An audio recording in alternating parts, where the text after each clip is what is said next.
My name is Claire Mason, and I'm 29 years old. This happened last fall when I decided to visit Fairy Stone State Park in Virginia. I'm a freelance travel writer, and I just landed a commission for an article on local legends. The park was famous for its staurolite crystals, nicknamed fairy stones, said to offer protection from evil. It sounded like a quirky story, and I was determined to dig into the folklore. At the time, I didn't believe in curses, devils, or anything supernatural. That trip changed everything. I arrived at the park on a crisp October morning, the kind of day where the leaves practically glowed in shades of orange and red. My RV, an aging vehicle I'd affectionately named Wanda, chugged into the campsite without complaint. I chose a secluded spot on the edge of the forest, perfect for writing and exploring. After setting up, I headed to the visitor center. Inside, the air smelled of old wood and coffee, and a friendly older woman greeted me from behind the counter. "Looking for something specific?"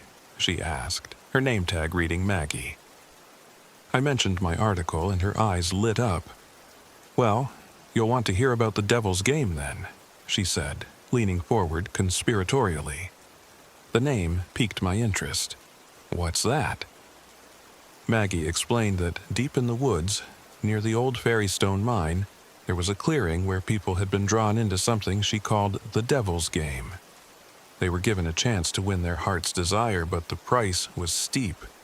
Most never came back. I laughed. "Sounds like the perfect story." She didn't laugh with me. Instead, her expression darkened. "Be careful. You're not from here, so you don't know. But if you find that clearing, don't step inside." Her words stuck with me, but I brushed them off. I wasn't some gullible tourist. Besides, the more dramatic the legend, the better for my article. That afternoon, I met a park ranger named Tommy while hiking. He was checking the trails and paused to chat when he saw my notebook and camera. "Writing about the park?" he asked. "Yep. I heard about the Devil's Game," I said, trying to sound casual. Tommy frowned. "That old legend? People just like to scare themselves. But I'll tell you this, stay on the marked trails. It's easy to get lost out here, especially near the mine." Everyone seemed determined to spook me, and I wondered if it was some local tradition to scare outsiders. I thanked Tommy and moved on, eager to find something to substantiate the legend. That night, I stayed up late, jotting down notes and reviewing photos. My laptop battery drained faster than usual, and my phone refused to charge. When the lights in the RV flickered, I decided to call it a night. I dreamed of the woods, dense and endless. In the dream, a shadowy figure stood in a clearing, watching me. It spoke without moving its mouth, a voice that echoed in my mind. "Do you dare play?" I woke with a start, heart pounding. It was just a dream, or so I told myself. The next day, I hiked toward the Fairy Stone mine, my curiosity outweighing my unease. The trail narrowed as I went deeper into the woods, and the trees seemed older here, their branches twisted unnaturally. Eventually, I stumbled upon a clearing. It wasn't marked on the map. The air felt heavier as I stepped closer. In the center of the clearing was a circle of fairy stones arranged like a ritual site. The stones gleamed unnaturally, and the forest was utterly silent. No birds, no wind, nothing. A shiver ran down my spine, but I couldn't look away. Nailed to a tree was a yellowed piece of paper, the edges frayed. The words on it made my blood run cold. "Do you dare play?" I reached for my camera, but it wouldn't turn on. My phone was dead too. A part of me wanted to run, but I'd come too far. I stepped into the circle. That night, the dream returned. This time, the shadowy figure was clearer. It had no face, just an outline of something vaguely human, but it radiated power. "I know what you want, Claire," it said. "Success, recognition. You can have it, but you must play. I wanted to speak, but my voice wouldn't come. The figure continued. 3 tasks. Win, and your desire is yours. Lose, and you'll stay here with me. I woke drenched in sweat, the dream's words echoing in my mind. It felt too real, but I couldn't stop myself from going back to the clearing the next day. The figure was waiting for me. It was solid now, its form shifting like smoke trapped in human shape. It repeated the rules. 3 tasks, each tailored to my fears and regrets. Refusal meant forfeiting something precious, my memories, my soul, or my life. I should have walked away, but it spoke to something deep inside me, the part of me that felt invisible and overlooked. The chance to prove myself was too tempting. "I'll play," I said. The figure pointed me toward a dark cave on the edge of the clearing. My task was to retrieve a specific fairy stone buried inside. The cave's entrance yawned like a mouth, and as I stepped inside, the air grew colder. The whispers started almost immediately, faint at first, then louder, echoing my deepest fears. "You're not good enough. You'll never make it." The walls seemed to close in, and my claustrophobia surged. My flashlight flickered, but I pressed on, finally finding the stone nestled in a pile of dirt. When I touched it, pain shot through my hand, but I held on. The whispers stopped, and I stumbled out, gasping for air. The figure conjured a vision in the clearing, a scene from my past. I saw my father lying in a hospital bed, the room filled with the sterile smell of antiseptic. He was dying, and I hadn't been there for him. Work had come first, and I hadn't said goodbye. "Why didn't you come?" his voice asked, though his lips didn't move. Tears blurred my vision, and I wanted to explain, to apologize. But I remembered the rules. I couldn't break, couldn't engage. With every ounce of willpower, I walked through the vision, ignoring his pleading eyes. When I emerged on the other side, I felt hollow but determined. The figure loomed over me, its form darker and more menacing. It offered 2 paths: leave the clearing and take its curse with me, or stay and become part of the forest, another lost soul bound to the game. I refused both. Rage flickered through the figure, and the clearing erupted in chaos.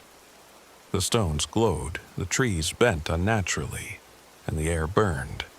I grabbed the fairy stone from my pocket, the one I'd retrieved from the cave, and smashed it against the ground. The figure screamed, its form unraveling like smoke in the wind. The clearing shook, and I thought I might be swallowed whole. But then it was over. The stones went dark, and the forest fell silent. I staggered back to my RV, battered and shaken. As I drove away, I glanced in the rearview mirror and saw the clearing, untouched, as if nothing had happened. Weeks later, I found a fairy stone sitting on my dashboard, identical to the one I'd smashed.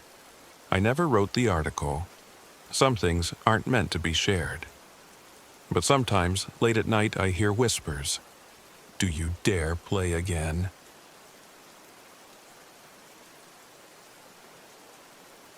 My name is Ethan Reed, and I'm 36 years old. This happened last October when I decided to spend a week camping in George Washington National Forest in Virginia. I'd like to say it was a bad decision from the start, but at the time, it felt like the perfect escape. I had just gone through a messy breakup, and my job in IT was draining every ounce of patience I had left. I needed space, solitude, a place where no one could find me. I packed my camper van with the essentials: food, a sturdy tent, flashlights, and a reliable map. Or, at least, I thought it was reliable. George Washington National Forest was known for its sprawling trails and dense, untamed wilderness. That sounded perfect to me. I wanted to feel small, disconnected, and free. I didn't believe in ghosts or monsters back then. I wish I could still say that. The forest was everything I had hoped for: quiet, vast and alive with the smell of pine and wet earth. I parked my van at a small unmarked campsite I had found on a hiking forum. It was remote, with no cell service and no other campers in sight. Exactly what I wanted. The first person I met was a park ranger named Riley Madison. She was cheerful, maybe a little too friendly for someone in the middle of nowhere. "Sticking to the trails?" she asked, leaning casually against my van. "Of course," I said, though I planned to explore off-trail if the mood struck. Her smile wavered. "Good, just don't wander too far, okay? People have gotten lost out here, and some of them don't come back." I laughed, thinking she was trying to scare me, but her eyes stayed serious. "I mean it. Stick to the trails." With that cryptic warning, she walked away, leaving me alone with the forest. I should have listened. The first night was uneventful. I cooked dinner on a small camp stove and read by lantern light until I fell asleep. By morning, I was ready to hike. I picked a trail marked as moderate on the map and spent hours weaving through the woods, taking in the quiet beauty of the place. It wasn't until I was heading back to my van that I noticed something odd. Footprints. They were large, almost human, but slightly distorted, like someone had walked barefoot with an unnatural gait. They circled around my van and then disappeared into the woods. I told myself it was nothing. Maybe another hiker had wandered by, though I hadn't seen anyone all day. Still, it left me uneasy. That night, I built a fire and tried to shake off the feeling of being watched. The forest was darker than any place I'd ever been, the kind of dark that makes you question every sound. Around midnight, I heard the first noise, a low, distorted voice calling my name. "Ethan?" It was faint, almost like a whisper carried by the wind. I froze, listening. "Ethan!" I grabbed my flashlight and scanned the trees, but there was nothing there. Just shadows. Too many shadows. I told myself it was the wind playing tricks and went back inside the van, locking the doors. By the third day, the forest felt different. It wasn't just quiet, it was wrong. No birdsong, no rustling leaves, not even the distant hum of insects. It was as if the woods were holding their breath. I decided to hike again, hoping movement would ease my nerves.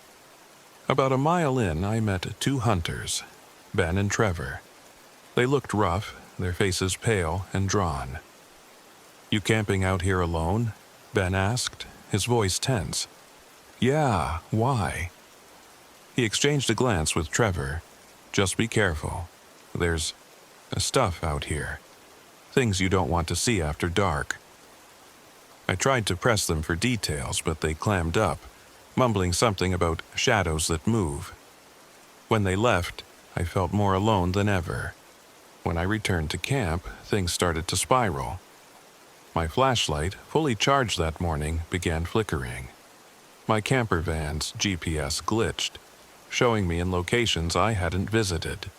And then I found the deer. It was lying just off the trail, perfectly intact but dead. No wounds, no signs of attack.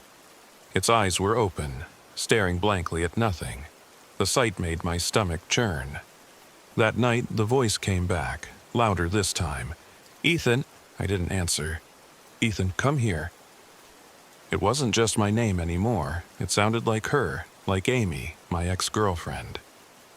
I grabbed my flashlight, heart pounding, and stepped outside.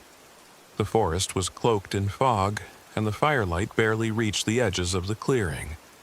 Then I saw it, a shadow, taller than any man, standing just beyond the trees. "Who's there?" I shouted, my voice cracking. The figure didn't move. It just stood there, impossibly still. When I shined my flashlight on it, the beam seemed to bend, as if the shadow was swallowing the light. I stumbled back into the van and locked the door, my hands shaking, but the figure didn't leave.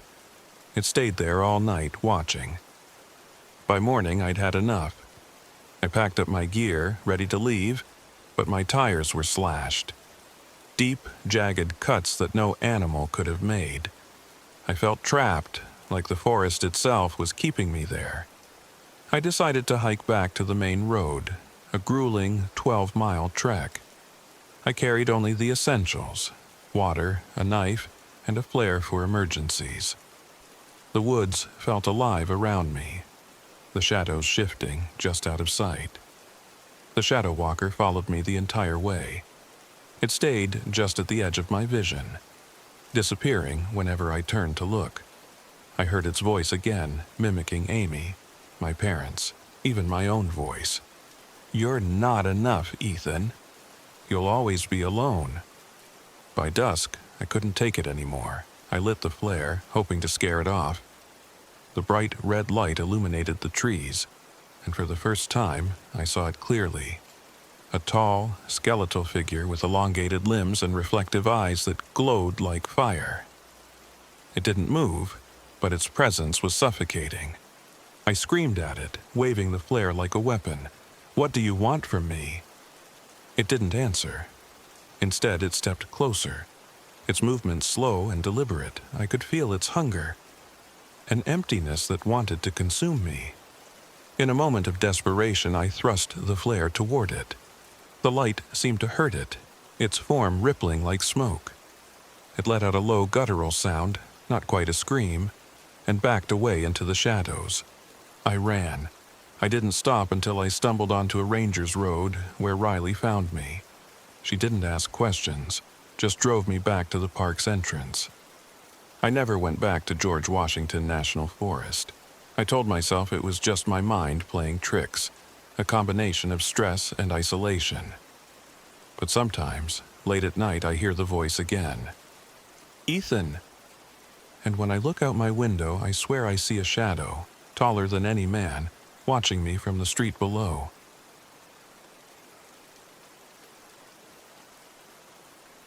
My name is Mark Thompson. I'm 42 years old, and this happened 2 years ago on a family RV trip I'll never forget. Back then, I thought of myself as a pretty average guy. Husband to my wife, Lisa, dad to my 2 kids, Sophie and Jamie. I loved the outdoors, and after years of being stuck in an office, I wanted to give my family something special. A trip down the Blue Ridge Parkway in Virginia. That trip started out like any other vacation, but by the end, we weren't the same family anymore. It was late October, and the fall colors were in full swing.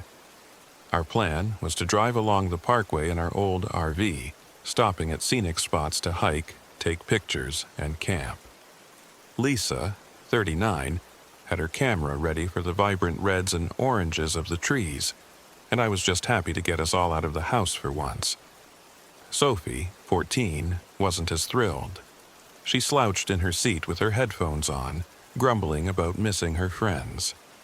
Jamie, just 7, was full of questions about every bend in the road, pointing out every squirrel and bird like he'd never seen them before. By the time we reached Humpback Rocks, the sun was setting, casting a golden glow over the misty hills. I parked the RV at a designated spot, unpacked the gear, and started a fire while Lisa wandered off with her camera. Sophie stayed in the RV, glued to her phone, while Jamie darted around exploring the edges of the campsite. That's when he came running back with his first question. "Dad, can I play with Eli?" I looked up from the firewood. "Who's Eli?" Jamie pointed toward the woods. "He's right there." I squinted into the fading light but saw no one, just tall trees and shifting shadows. "Jamie, there's no one there, buddy." He frowned, crossing his arms. "He said he wants to play hide and seek." Lisa came back from her photo walk, smiling as she sat down next to me. I brushed it off as Jamie's overactive imagination. He was always making up stories, and I figured it was just the woods inspiring him. That night, we sat around the fire roasting marshmallows. The fog rolled in thicker than I'd expected, cloaking the woods in an eerie gray.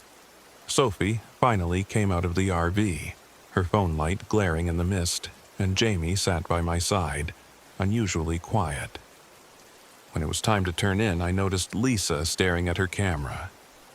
"Something wrong?" I asked. "I don't know. It's weird," she said, scrolling through the photos she'd taken earlier.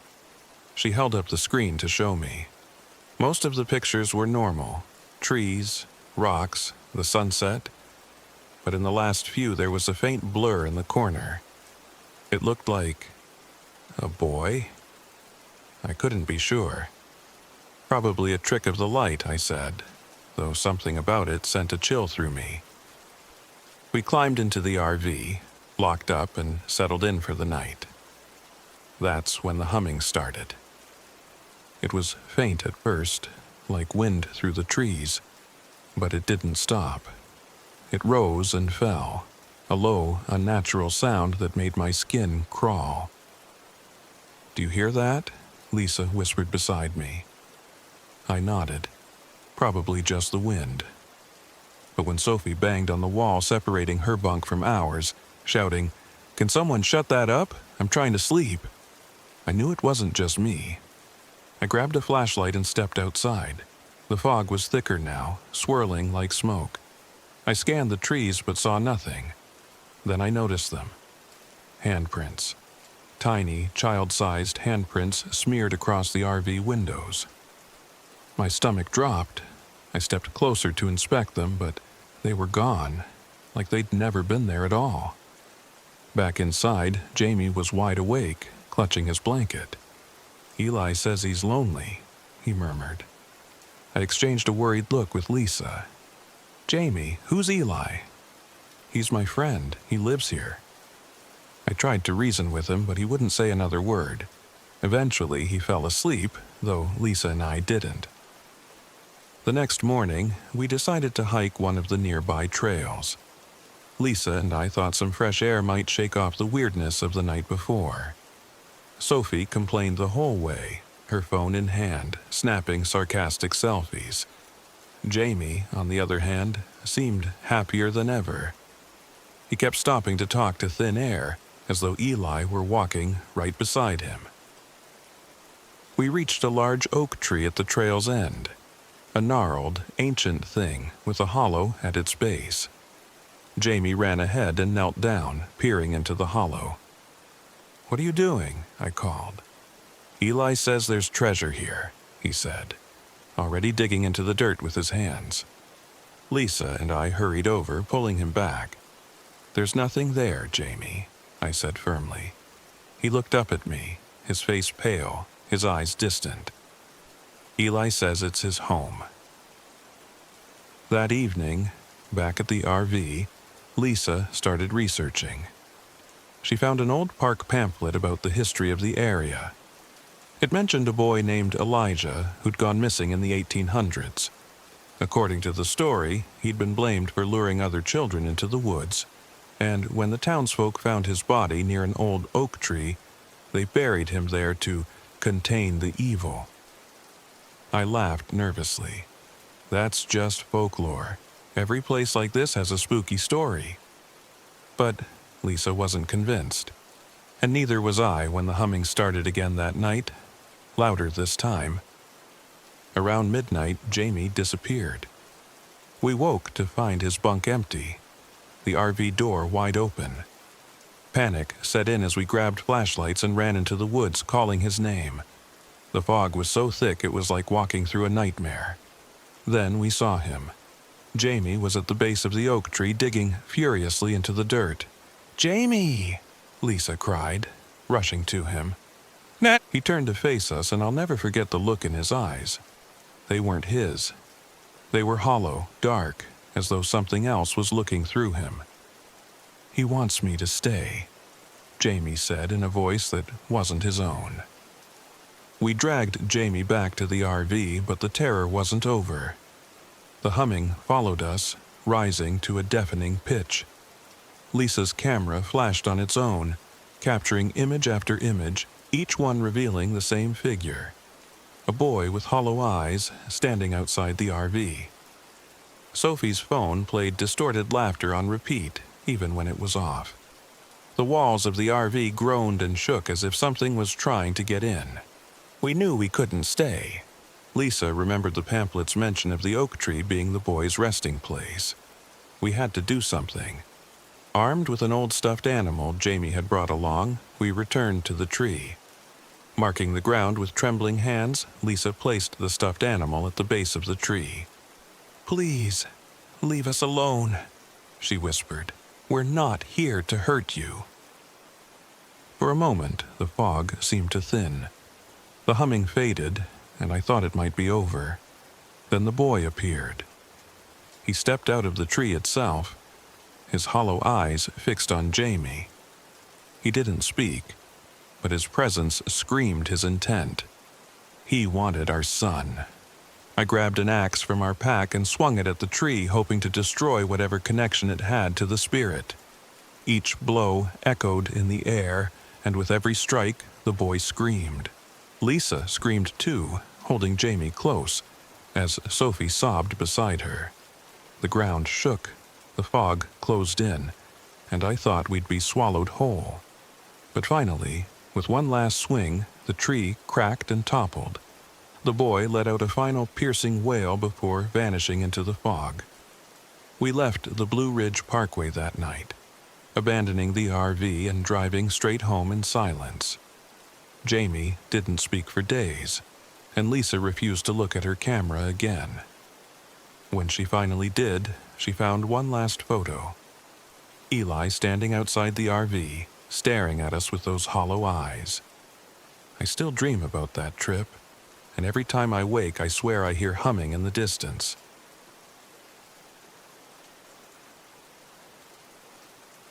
My name is Caleb Everett. I'm 29 years old, and I live off the grid, traveling from place to place in my beat-up RV.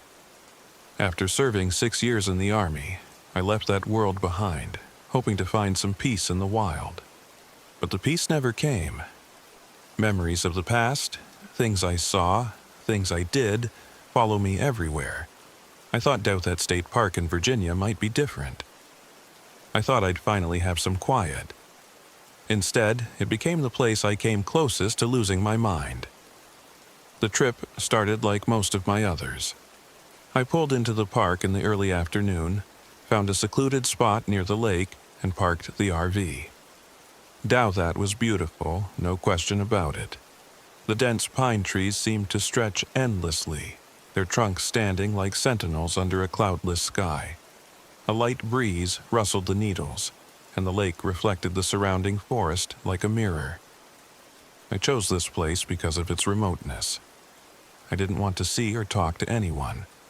The ranger at the entrance had mentioned that the campsite I picked was close to an old Civil War battlefield, but I didn't care about history. I wasn't here for ghost stories. The first day was uneventful.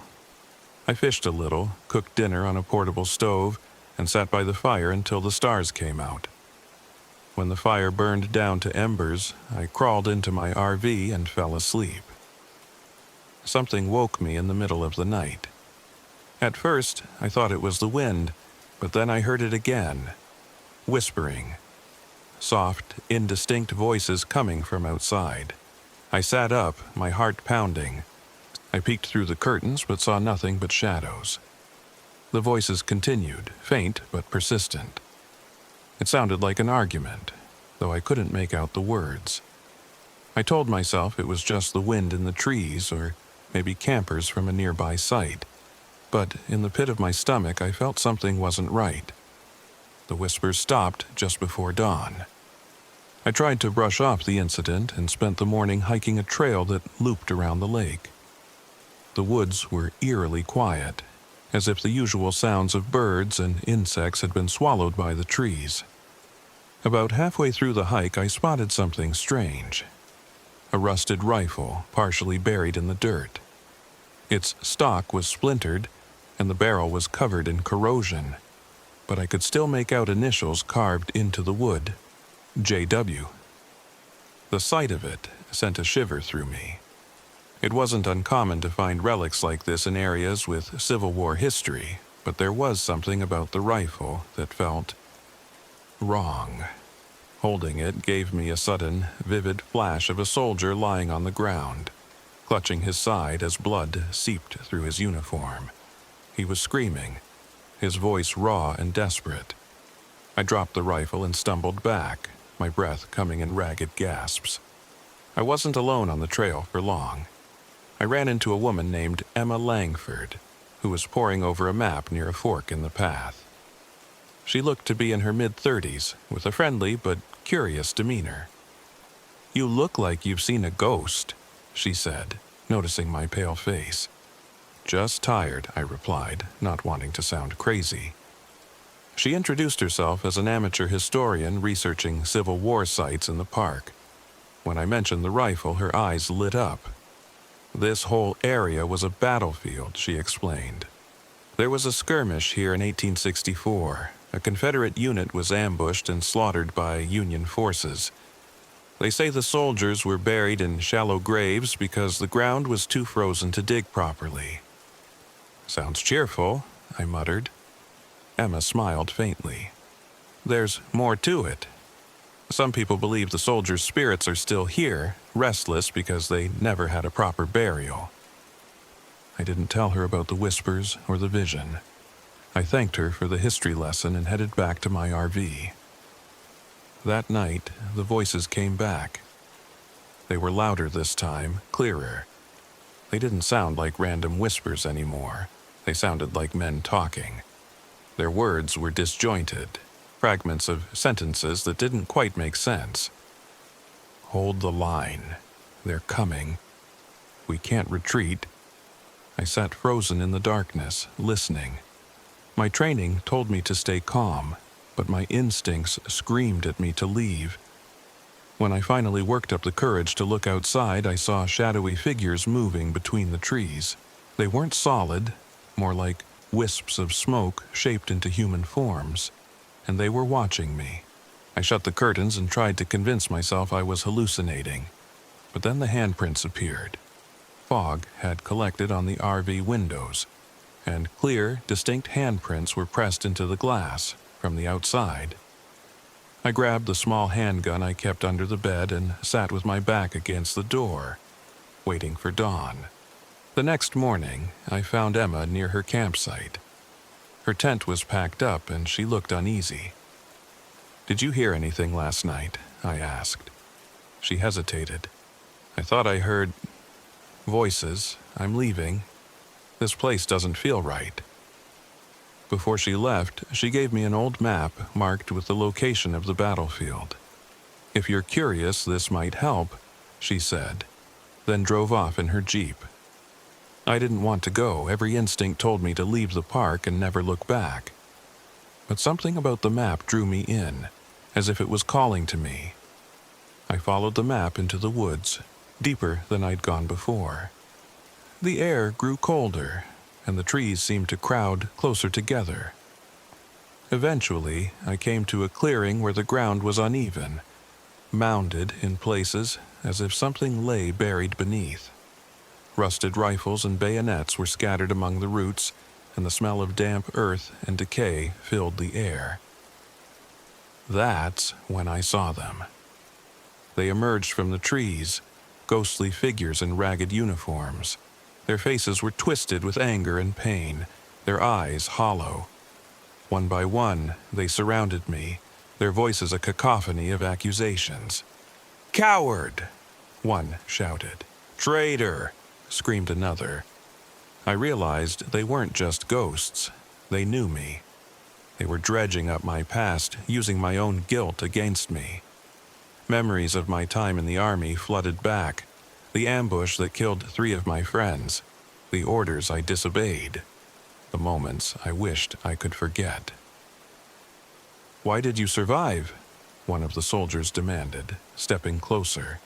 His face was barely human, distorted by anguish. "You left them to die." "No!" I shouted, backing away. "I didn't have a choice." But the spirits didn't care about excuses. They closed in, their voices overlapping in a deafening roar. The world spun around me, and I collapsed to my knees. In the midst of the chaos, I remembered the rifle I'd found. I pulled it from my pack and held it up, shouting over the din. "I'm sorry! For everything. For surviving when they didn't. I'm sorry." The ghosts paused, their faces unreadable. Slowly, I laid the rifle on the ground and added a medallion I carried, a keepsake from one of the friends I lost. "You deserve peace," I said, "but so do I." The clearing grew silent. One by one, the spirits faded into the mist, their forms dissolving like smoke. I sat there for a long time, staring at the rifle and medallion, until the sun began to set. When I returned to my RV, the air felt lighter, as if a weight had been lifted. The engine started without a hitch, and I left Dothan State Park without looking back. I still dream about the lost soldiers sometimes. I see their faces, hear their voices, but the nightmares aren't as bad as they used to be. For the first time in years, I feel like I can breathe again. Maybe the ghosts weren't just haunting me. Maybe they were trying to save me.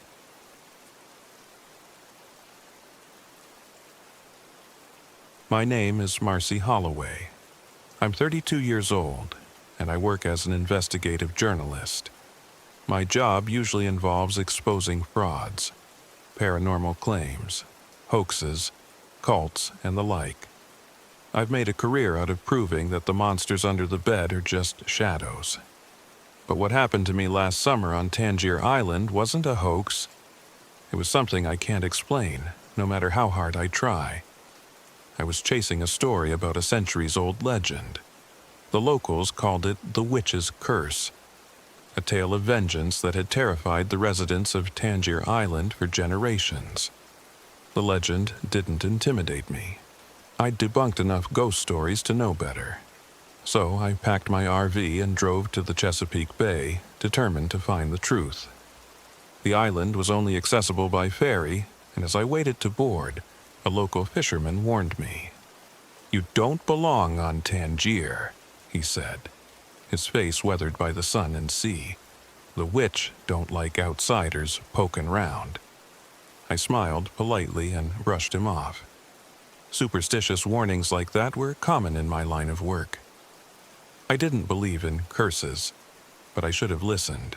The ferry docked at Tangier Island just after noon. It was a tiny place, barely a few square miles of marshland and weathered houses. The air smelled of salt and decay, and the cries of seagulls were the only sounds breaking the silence. I parked my RV in an open lot near the dock, grabbed my recorder and notepad, and set out to meet the locals. Most of them avoided me, their eyes darting away when I tried to ask questions about the witch. Only one person was willing to talk. Walter Parks, an elderly fisherman with a gruff demeanor. "The witch's name was Abigail Thorne," Walter said, leaning on the railing of his porch. "They hung her in the marsh 300 years ago, said she cursed the island with her dying breath. And now, when people cross her, they end up dead, or worse." "Worse?" I asked, raising an eyebrow. Walter didn't elaborate. "You shouldn't have come here," he muttered. "This place doesn't like strangers. Abigail don't like strangers." That night, I slept in my RV near the marsh's edge. The isolation didn't bother me. In fact, I enjoyed the solitude. But something about the stillness of the island felt off. The air was too quiet, too heavy, as if the marsh itself was holding its breath. Around midnight, I was jolted awake by soft knocking on the RV's windows. I froze, listening. The knocks were rhythmic, deliberate, moving from one side of the RV to the other. When I finally worked up the nerve to look, there was no one there. The next morning, I dismissed the incident as a prank. I set out to explore the island's historical archives, hoping to find records of Abigail Thorne's trial. Instead, I found Sarah Bellamy. Sarah was only 16, a pale, quiet girl with dark circles under her eyes. She approached me outside the library, her voice barely a whisper. "You're here about the witch, aren't you?" I nodded. "What do you know about her?" Sarah hesitated, glancing around as if afraid of being overheard. "She talks to me," she said. In my dreams. She says they lied about her. She says she wants justice. My skin prickled. What do you mean she talks to you? She tells me things, Sarah continued. Things I'm not supposed to know. She stared at me, her eyes hollow and haunted. She said you'd come, and she said you'd find it. Find what? I asked, but Sarah ran off before she could answer. That night, the knocking returned, louder this time. It was accompanied by a faint whispering sound, so soft I couldn't make out the words. When I stepped outside to investigate, I found something buried in the dirt near my RV. An old locket, tarnished with age. Inside was a faded photo of a young girl and the words, "Abigail Watches," scratched into the metal. By now, I was starting to feel genuinely uneasy. I tried to start the RV and leave the island, but the engine refused to turn over. My phone had no signal, and even my camera wouldn't work. It was as if the island itself was trapping me. The whispers grew louder as the night wore on, filling my ears with fragments of Abigail's story. She wasn't a witch, I realized. She'd been accused by the island's founders to cover up their crimes.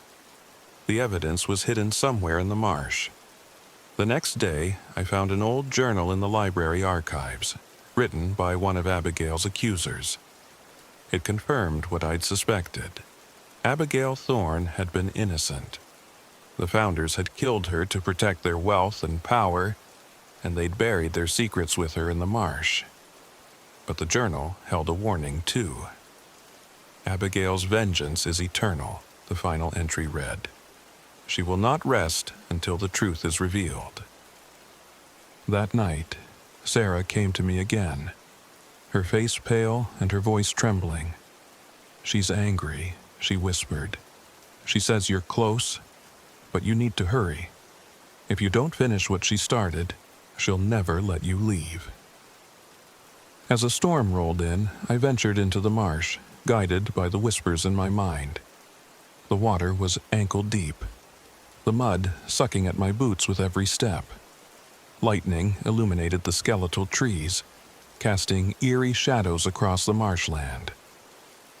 I found the gravesite at the center of the marsh, marked by a crude wooden cross. The earth was soft, and when I dug into it, I uncovered a small chest filled with papers, gold coins, and a blood-stained ledger. The documents proved that Abigail's execution had been a cover-up for the founders' theft of land and wealth from the island's earliest settlers. As I held the chest, the air around me grew colder. A figure emerged from the shadows, a woman wreathed in mist, her eyes burning with fire. Abigail Thorne. "Justice," she whispered, her voice echoing in my mind. "Bring them justice." The wind howled, and the marsh seemed to come alive, branches clawing at me as I scrambled back to my RV. I clutched the chest tightly, knowing it was the key to ending Abigail's curse. I published the story the following week, exposing the island's dark history and Abigail's innocence. The article sparked outrage and led to an investigation, but I couldn't shake the feeling that I hadn't escaped Abigail's grasp entirely. Since then, strange things have happened. My electronics fail at odd times. I hear whispers in the night. And sometimes, when I look in the mirror, I catch a glimpse of a shadowy figure standing behind me, her eyes burning with fire. Abigail's curse isn't over, and I'm starting to wonder if it ever will be.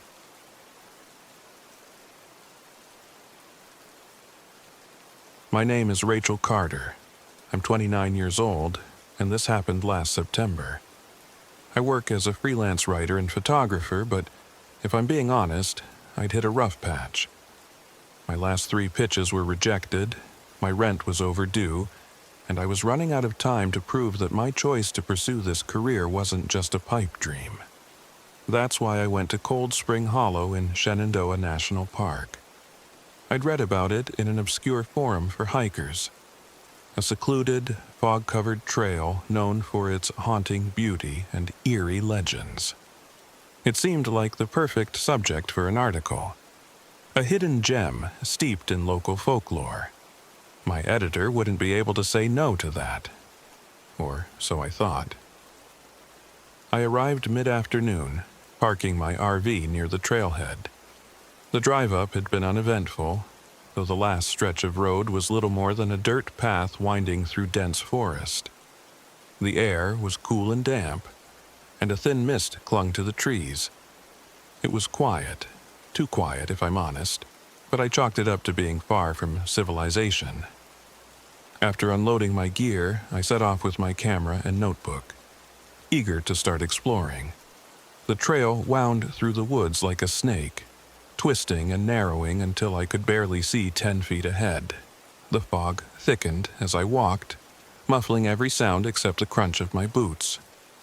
By the time I reached the first landmark, a waterfall cascading over mossy rocks, I felt more at ease. The mist caught the sunlight, creating an ethereal glow that begged to be photographed.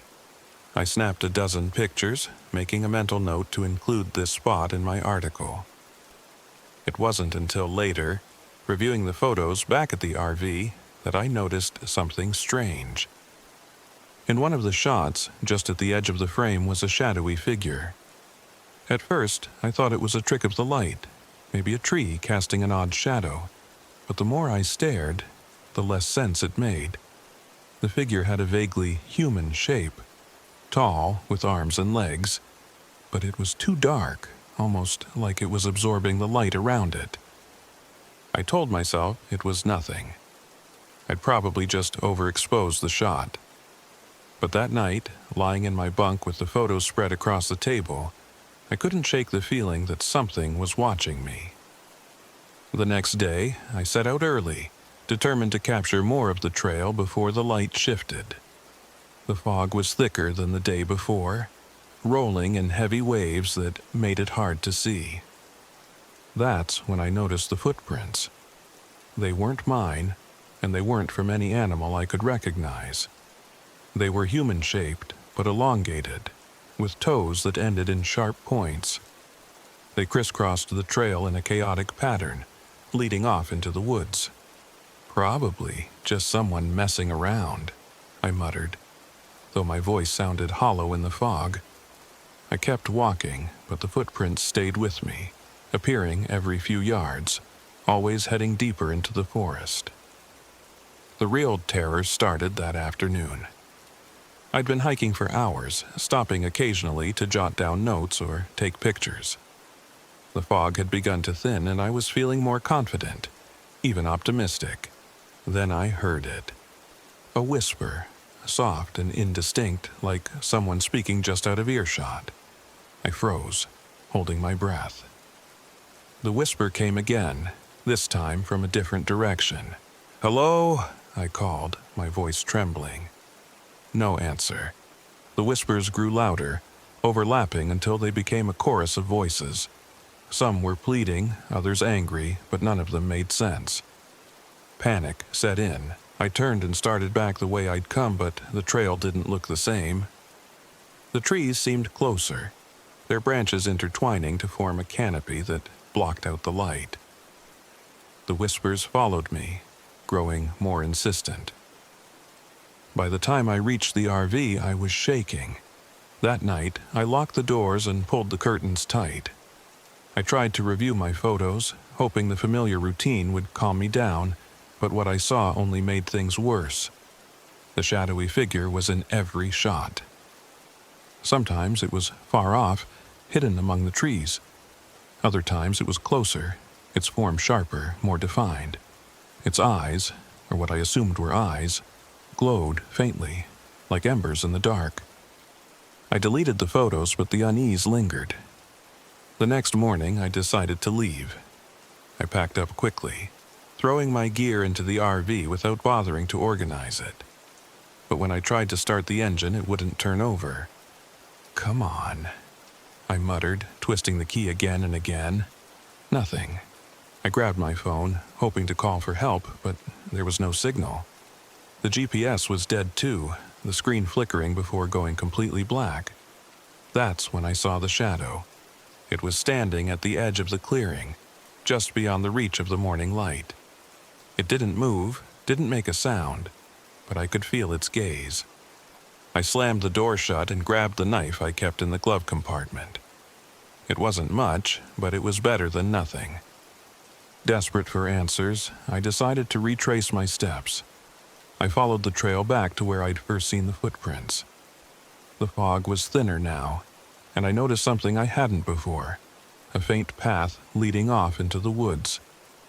It wasn't on the map, but I felt drawn to it, as if something was pulling me forward. The path led to a cave hidden among the rocks.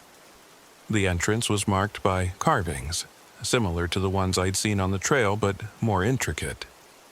Symbols and patterns spiraled across the stone, their meanings lost to time.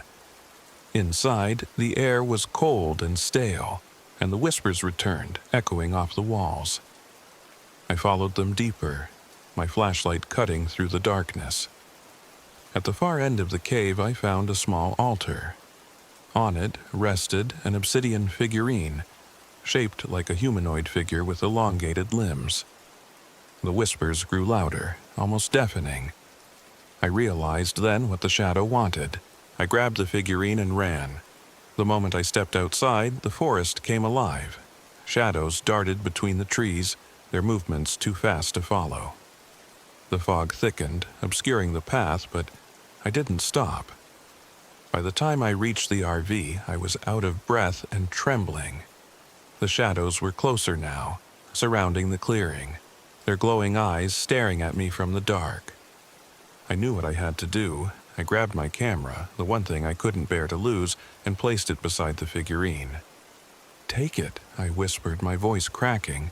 "Just let me go." The whispers stopped. The shadows faded. When I turned the key, the RV roared to life. I drove away as fast as I could, not daring to look back. I don't know what happened to the figurine or to my camera. All I know is that the Watchers let me leave. I've never returned to Cold Spring Hollow, but sometimes, late at night, I swear I can still hear the whispers.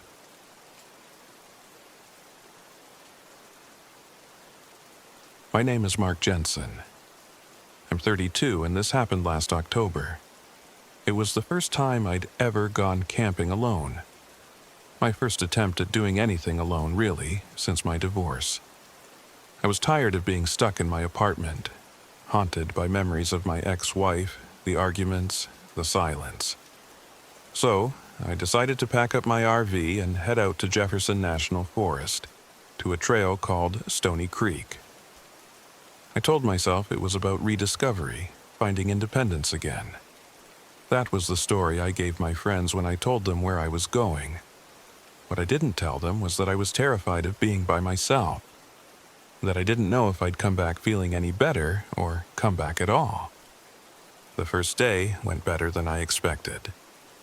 I parked the RV at the edge of the trail, far enough from the road that I couldn't hear the faint hum of passing cars anymore. The forest was peaceful, the kind of silence that feels alive, full of rustling leaves and birdsong.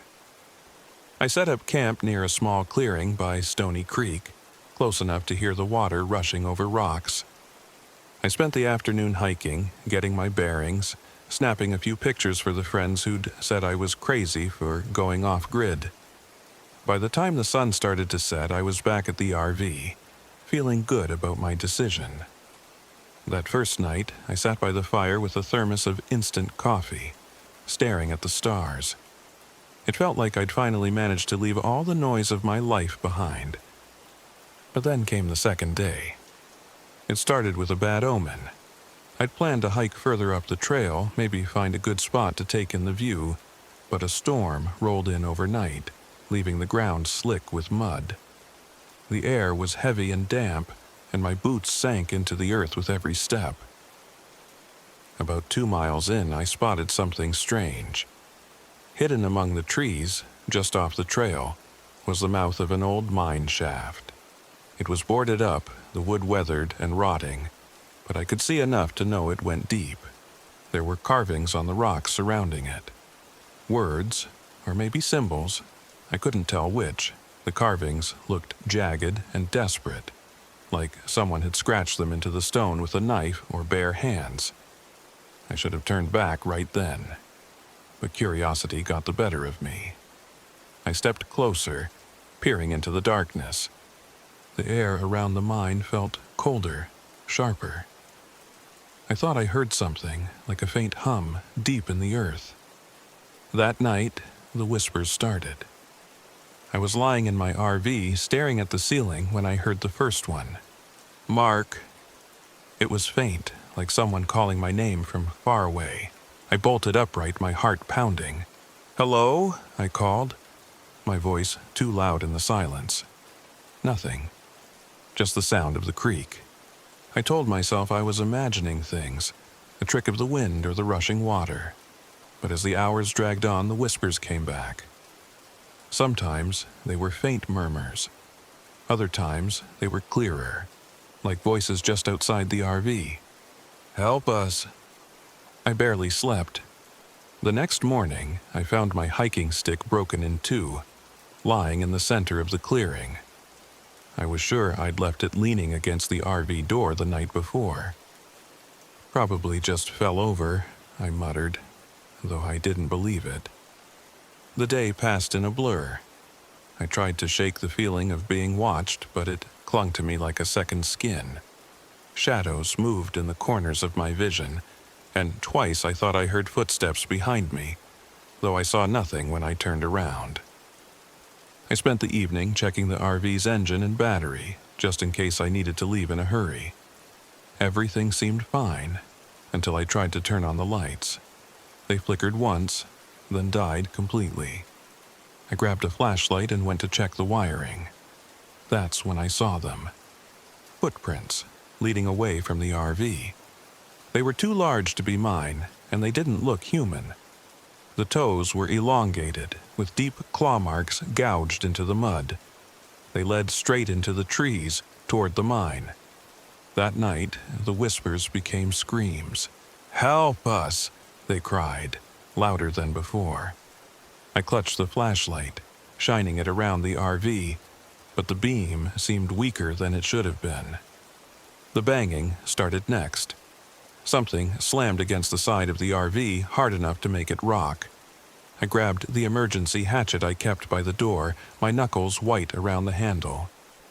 The screams stopped. Then I heard a new sound. Laughter. It was high-pitched and cruel, echoing from the trees. I didn't sleep at all. By dawn, I decided to leave. I packed everything as fast as I could, tossing gear haphazardly into the RV. But when I tried to start the engine, it sputtered and died. I tried again, nothing. Panic set in. Come on," I muttered, turning the key over and over as if sheer willpower could bring the engine to life. The laughter came back. This time, it was closer. Desperate, I grabbed my flashlight and headed toward the mine. The carvings on the rocks seemed sharper now, like they'd been etched deeper overnight. And there, tucked into a crevice, was an old leather journal. The pages were brittle, the handwriting uneven and frantic.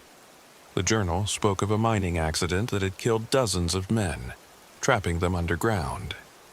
Their spirits, it said, were restless, demanding offerings from anyone who trespassed on their land. The last entry chilled me to the bone. They demand what you value most. Leave it, or they'll never let you go. I knew what I had to do. I'd brought my wedding ring with me, tucked into the bottom of my pack. It wasn't much, just a plain gold band, but it was the one thing I'd held onto after the divorce, a reminder of everything I'd lost. My hands shook as I placed the ring at the entrance to the mine. "Take it," I whispered. "Just let me go." The forest fell silent. The whispers stopped. When I returned to the RV, the engine started on the first try. I drove away without looking back, the broken hiking stick still sitting in the passenger seat. To this day, I don't know if the spirits took the ring, or if they're still waiting for something more. All I know is that I'll never set foot in those woods again.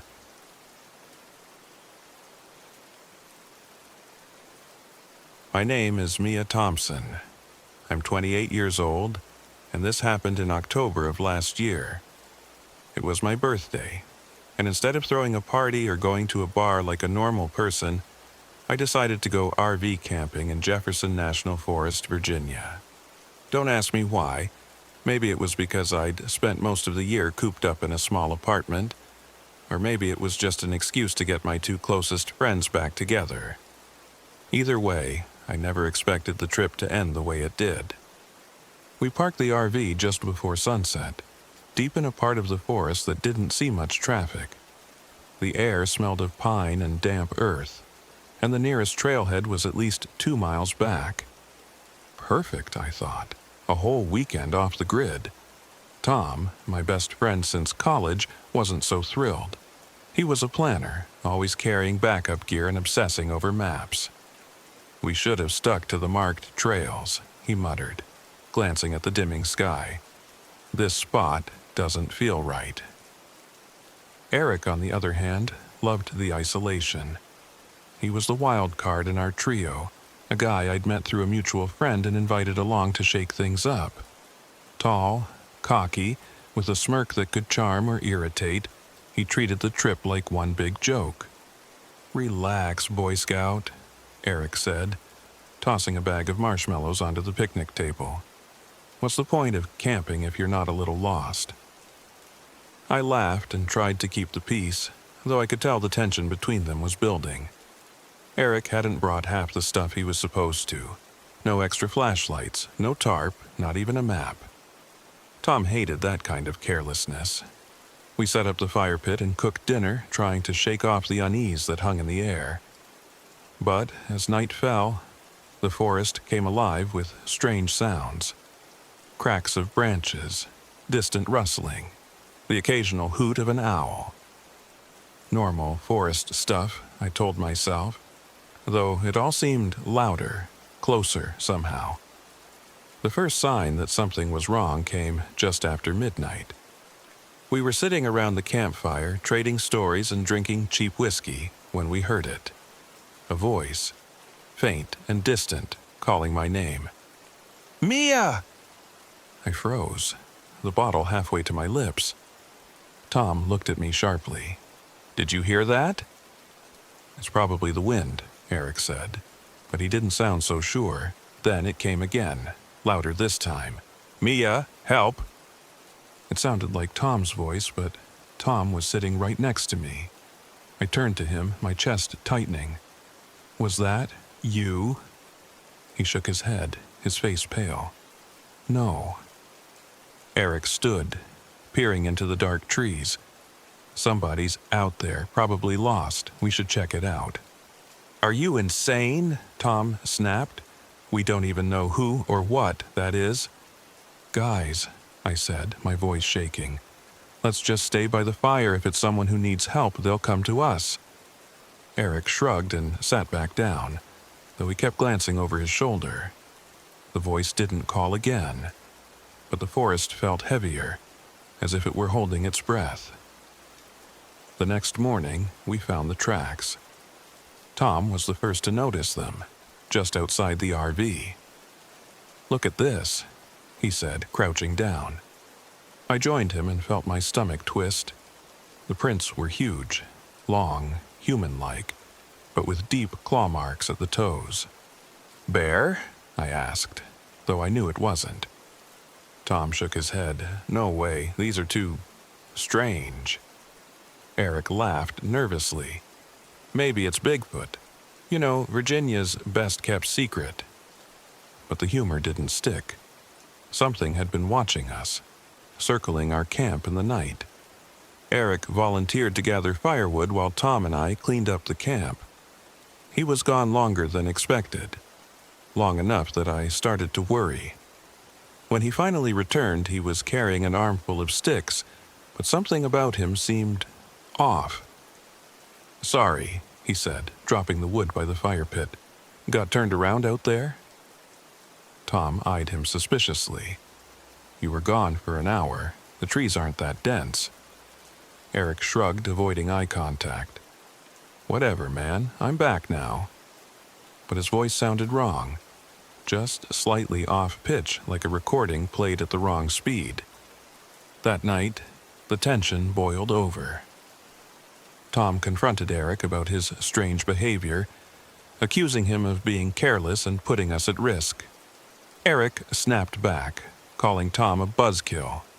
I tried to mediate, but the argument spiraled into shouting. While they bickered, I heard a faint scratching sound. It was coming from the RV. "Guys," I said, my voice barely above a whisper. They ignored me, too caught up in their fight. The scratching grew louder, more insistent. It was coming from the roof now, like claws dragging across metal. "Guys!" I shouted. They stopped arguing and turned to me, their faces mirroring my fear. Then came the knock. 3 sharp, deliberate taps on the RV door. We froze. "Who's there?" Eric called, though his voice trembled. No answer. Tom grabbed the hatchet we'd brought for chopping wood and crept toward the door. "Stay behind me," he whispered. He flung the door open, but there was nothing there. Just the dark woods and the cold night air. Things escalated quickly after that. The skinwalker, or whatever it was, grew bolder. It started mimicking our voices more frequently, calling us deeper into the forest. It would appear at the edge of the firelight, its shifting form a nauseating blend of human and animal features.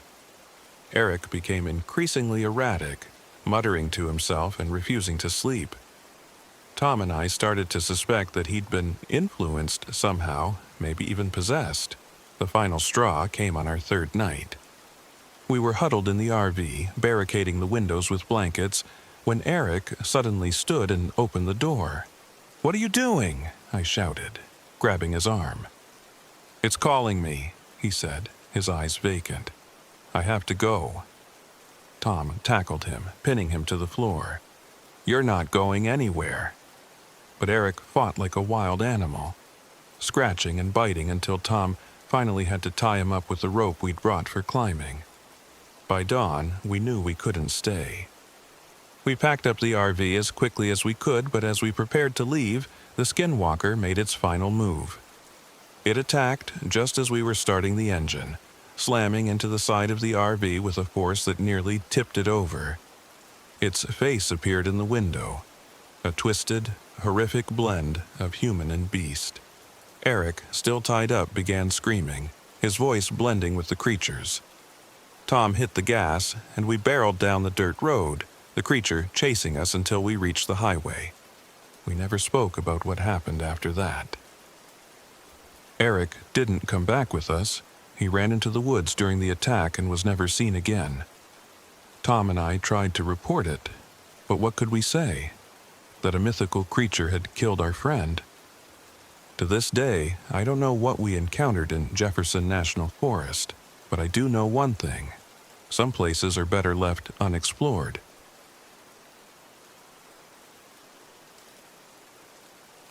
My name is Elena Ramirez, and I'm 29 years old. This happened a few months ago during a solo camping trip I took to a place called Ravens Gap in Virginia's Jefferson National Forest. I've always been curious about the world's stranger places, the ones most people avoid or don't even know exist. It's why I started my travel blog, Wild and Wandering. But after what I experienced in Ravens Gap, I'm not sure curiosity is always worth it. Some mysteries aren't meant to be solved. The trip started like most of my adventures. I'd read about Ravens Gap in a small, outdated guidebook that mentioned its natural beauty and peculiar folklore. The place was said to be haunted by something called the Witches' Lanterns, floating orbs of light that led travelers astray. According to legend, those who followed the lights were never seen again. It sounded like a ghost story, the kind of thing small towns cling to for a sense of mystery. Perfect blog material, I thought. I loaded up my RV, grabbed my camera and notebook, and drove out early one misty morning. The road to Raven's Gap was rougher than I expected, twisting through dense forest and climbing steep hills. My RV struggled on the gravel path, and I started to worry I'd break down before I even reached the campsite. Finally, I spotted a small clearing where I could pull over. I checked my map, still a couple of miles from the gap itself. "No problem," I muttered to myself, grabbing my gear. A little hiking never hurt anyone. The trail was narrow and overgrown, with roots and rocks jutting out at odd angles. The forest was beautiful, but unnervingly quiet. No birdsong, no rustling leaves, just the crunch of my boots on the dirt path and the occasional creak of tree branches. By the time I reached the valley, the sun was dipping below the horizon, and a heavy mist had begun to settle over the ground. The gap was stunning, even in the fading light. Towering cliffs loomed on either side, their jagged edges shrouded in fog.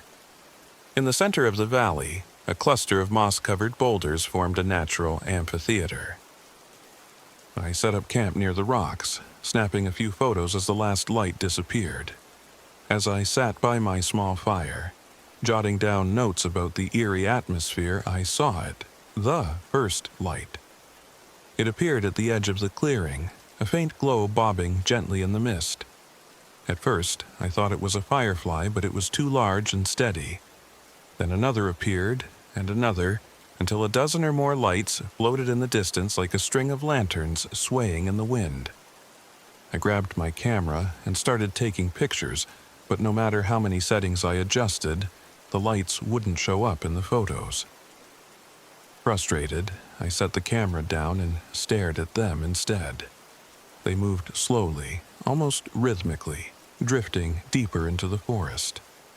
My curiosity itched. This was exactly what I'd come for, a first-hand look at the witch's lanterns. But something about them felt wrong. They didn't flicker or pulse like natural light.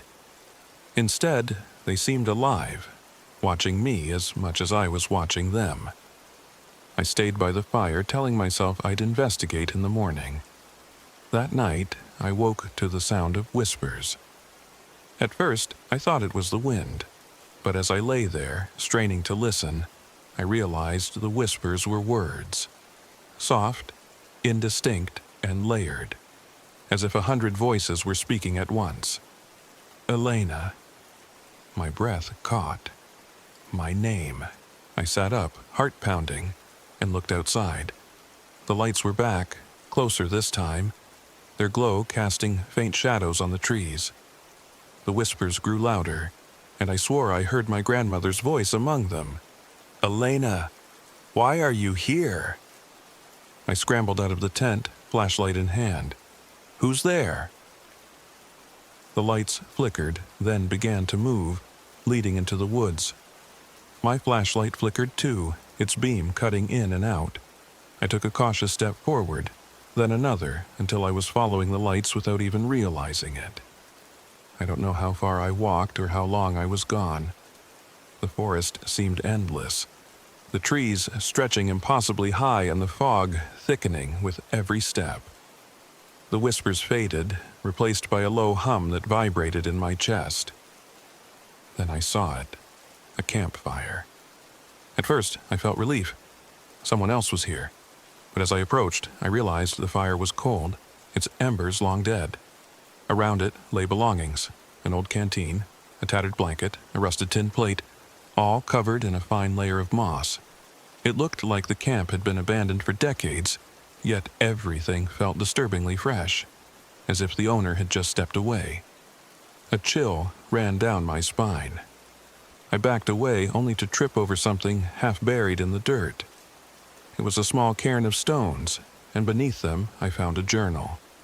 The pages were damp and brittle, the ink smudged, but I could make out fragments of the story.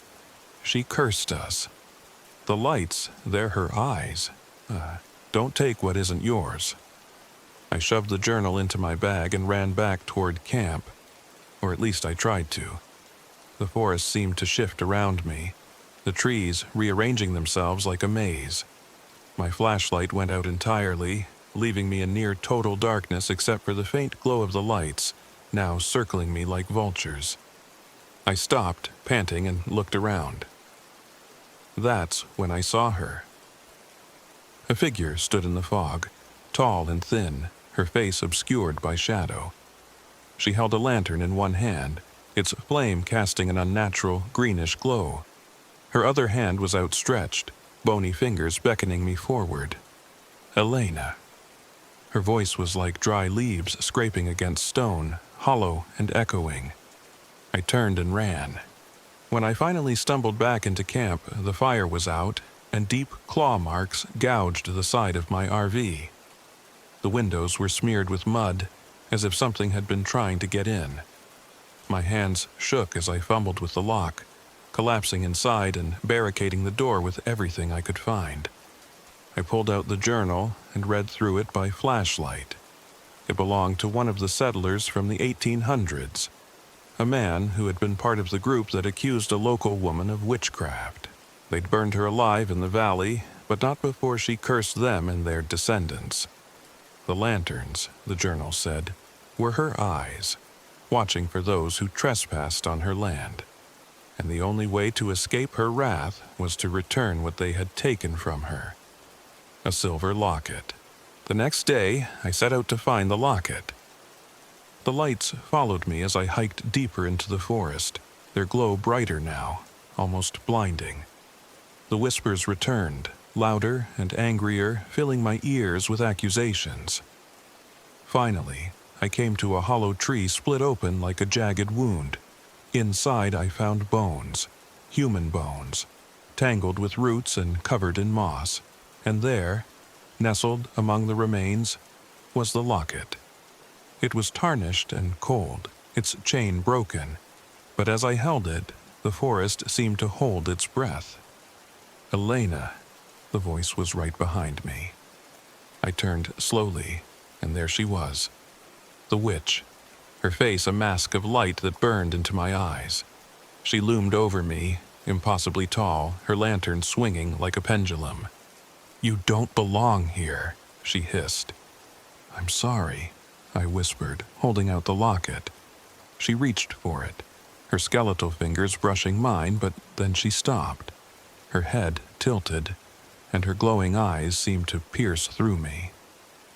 "You will leave," she said, "and you will warn them, or I will take you instead." The shadows closed in, and the next thing I knew I was back at camp, the locket still clutched in my hand. I don't remember packing up or driving away.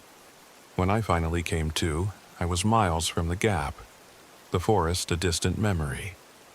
The locket was gone, and so were my photos and recordings, corrupted, as if the trip had never happened.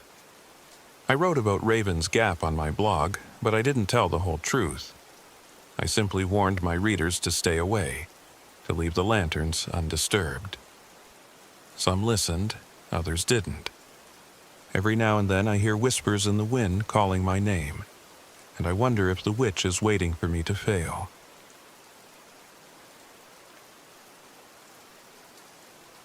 My name is Jack Turner, and I'm 41 years old. What I'm about to share with you happened last October, during what was supposed to be a solo camping trip in the George Washington National Forest. I didn't believe in ghosts or legends back then, not until I came face to face with something I still struggle to understand.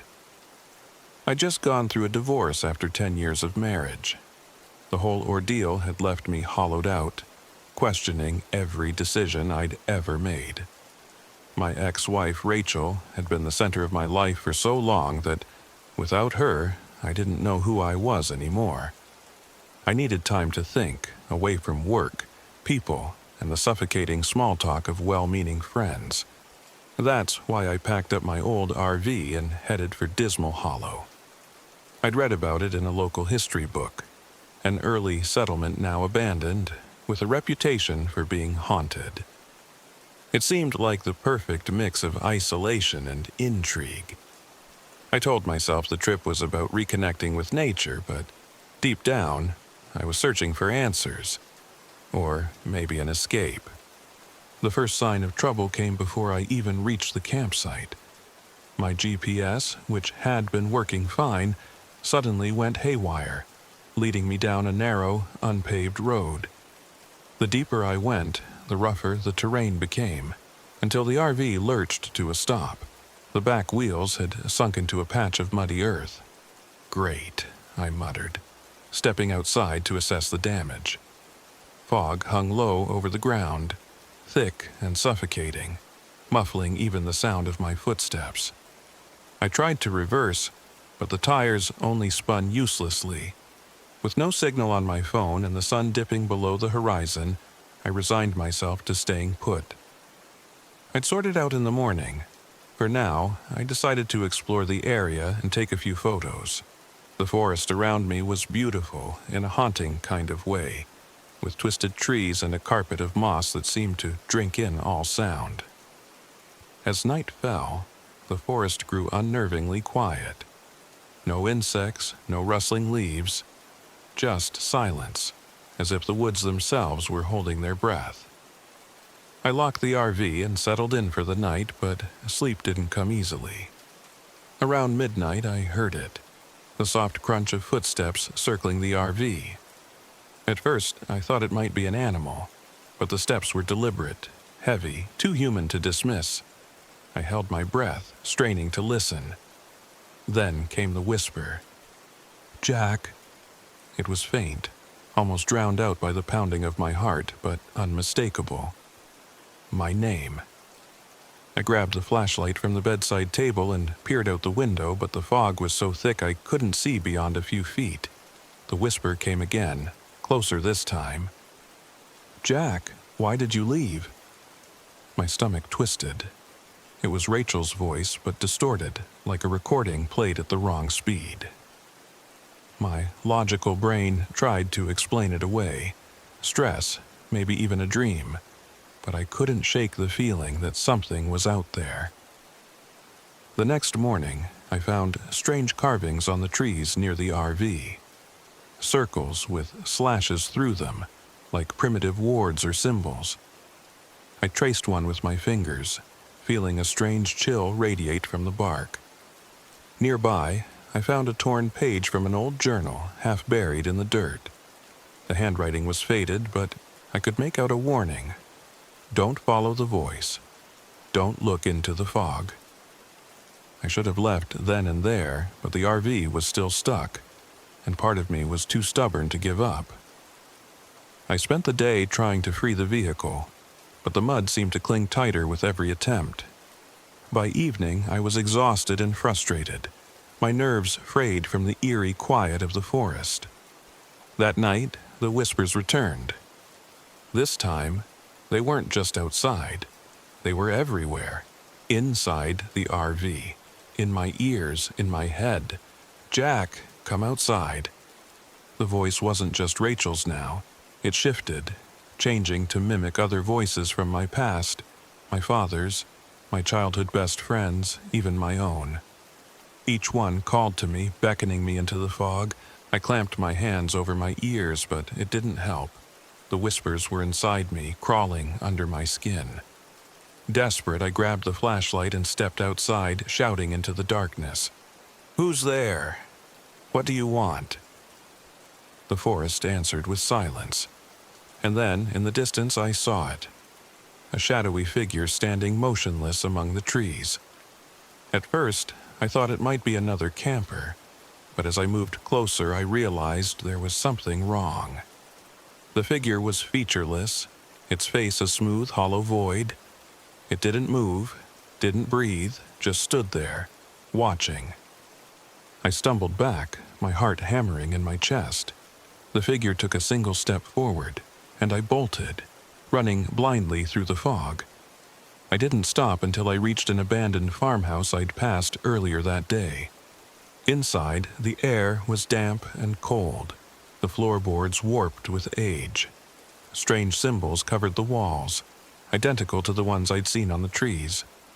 In one corner, I found a stack of old journals, their pages filled with frantic, looping handwriting. "The Hollow Man is here. He feeds on guilt. Don't look at him. Don't let him in." My hands trembled as I flipped through the pages. Each entry told the same story. People lured into the fog, haunted by the Hollow Man until they disappeared. The last entry was scrawled in shaky letters.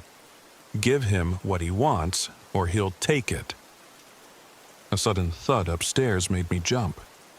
I froze, my breath catching in my throat. The sound came again, louder this time, like footsteps dragging across the floor. I shone my flashlight toward the staircase, but the beam only revealed more shadows. "Jack!" The voice was back, echoing from the top of the stairs. This time, it wasn't a whisper.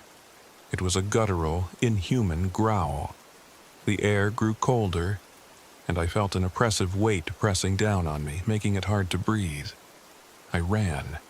I didn't care where, as long as it was away from that farmhouse. The fog seemed to thicken around me, swallowing the light from my flashlight. I stumbled over roots and rocks, my lungs burning, until I finally saw the faint outline of the RV. The Hollow Man was waiting for me. He stood by the RV door, his featureless face tilted as if in mock curiosity. His hollow eyes seemed to pull at me, drawing me closer despite every instinct screaming to run. I stopped a few feet away, clutching the journal I'd taken from the farmhouse. "What do you want?" I demanded, my voice shaking. He didn't answer, but I felt his intent. He wanted me, my guilt, my pain, everything that made me vulnerable. He stepped closer, and I saw my reflection in his hollow eyes, twisted and distorted. "No," I said, my voice stronger this time. "You don't control me." The Hollow Man paused, as if considering my defiance. Then he lunged.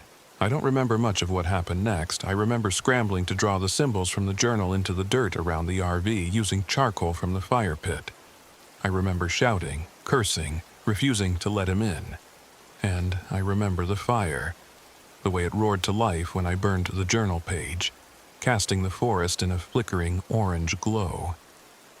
The Hollow Man let out an ear-splitting screech, his form twisting and unraveling like smoke caught in a gale. The fog lifted with him, and suddenly the forest was just a forest again. By morning, the RV started as if nothing had ever been wrong. I drove away from Dismal Hollow without looking back, the symbols still etched into the dirt around the site. I've tried to put that night behind me, but it's not easy. Sometimes, when I'm alone, I feel the weight of his gaze, and I wonder if he's still out there, waiting for the next lost soul to wander into his domain. All I know is that I'm not the same man who went into those woods, and maybe that's what he wanted all along.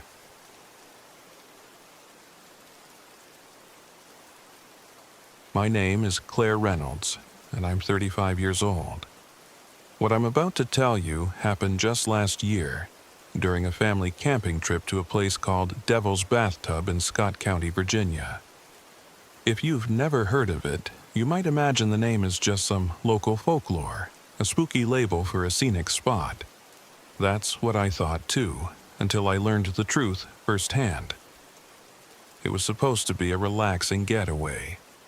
My husband Mike, our 8-year-old daughter Lily, and our 5-year-old son Danny had all been feeling the strain of modern life. Work deadlines, school projects, and way too much screen time. I'd suggested the trip as a way to reconnect with nature and each other. We rented a battered old RV, packed it full of supplies, and hit the road. The trouble started before we even reached the campsite. Our RV broke down about a mile from Devil's Bathtub. Mike swore under his breath as steam hissed from the hood. "Great," he muttered, slamming the door. "This piece of junk's not going anywhere." "Let's just hike the rest of the way," I said, trying to sound optimistic. "It's not far." Mike grumbled, but grabbed his backpack. Lily was already bouncing with excitement, her purple hiking boots stomping in the dirt. Danny, quieter as always, clutched his stuffed bear, and trudged along beside us. The walk to Devil's Bathtub wasn't easy. The trail was steep in places, with slick rocks and narrow passages. The air felt heavy, humid, and thick with the scent of moss. It didn't help that the forest was eerily quiet. No birds chirping, no rustling leaves, just the crunch of our footsteps and the occasional splash of water in the distance. "Mom, why is it called Devil's Bathtub?" Lily asked, skipping ahead of us. "It's just a name," I replied. "Probably because of the way the water pools in the rocks. People like dramatic names for things." Danny stopped in his tracks and looked up at me. "Ellie says it's because kids drowned here." I froze. "Who's Ellie?" I asked. Danny shrugged. "My friend. She lives here." I exchanged a glance with Mike, who rolled his eyes. "He's got an active imagination," he said, ruffling Danny's hair. But something about the way Danny stared into the trees made me uneasy. We reached the campsite near dusk and set up quickly. The Devil's Bathtub was even more beautiful than I'd imagined. A crystal-clear pool of water surrounded by smooth, dark rocks. Lily dipped her fingers in and squealed at the cold. Danny stood a few feet back, watching with wide eyes. "Ellie says the water gets really deep in the middle," he said. "Danny, enough with Ellie," Mike snapped. "You're freaking your mom out." I wasn't freaked out, not yet. But as night fell, I began to notice little things that didn't make sense. Fog rolled in, thick and sudden, clinging to the trees like spider webs.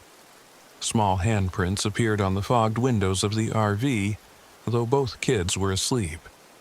And then there was the laughter, soft and distant, like children playing somewhere just out of sight. Mike dismissed it all as natural. "Fog's normal this time of year," he said. "And the windows, probably just the kids earlier." "What about the laughter?" I asked. "Probably echoes, or your imagination." He kissed my forehead and climbed into bed. "Relax. It's fine." I tried to believe him, but I couldn't shake the feeling that something was watching us. The next morning, I found an old, waterlogged journal near the edge of the pool. The pages were nearly unreadable, but I could make out fragments of a story. A flood, children swept away, their bodies never found. The handwriting ended abruptly, the ink smudged as if by tears. I showed it to Mike, but he waved it off. "Someone's idea of a campfire story," he said. "Don't let it get to you." Lily, meanwhile, was eager to explore. She begged us to hike the trails, and we eventually relented. Danny trailed behind, clutching his stuffed bear and occasionally murmuring to himself. "Ellie says we shouldn't go that way," he whispered at one point, tugging on my sleeve. "Why not?" I asked. "She says it's dangerous." I followed his gaze to a narrow trail leading deeper into the woods. Something about it made my skin crawl.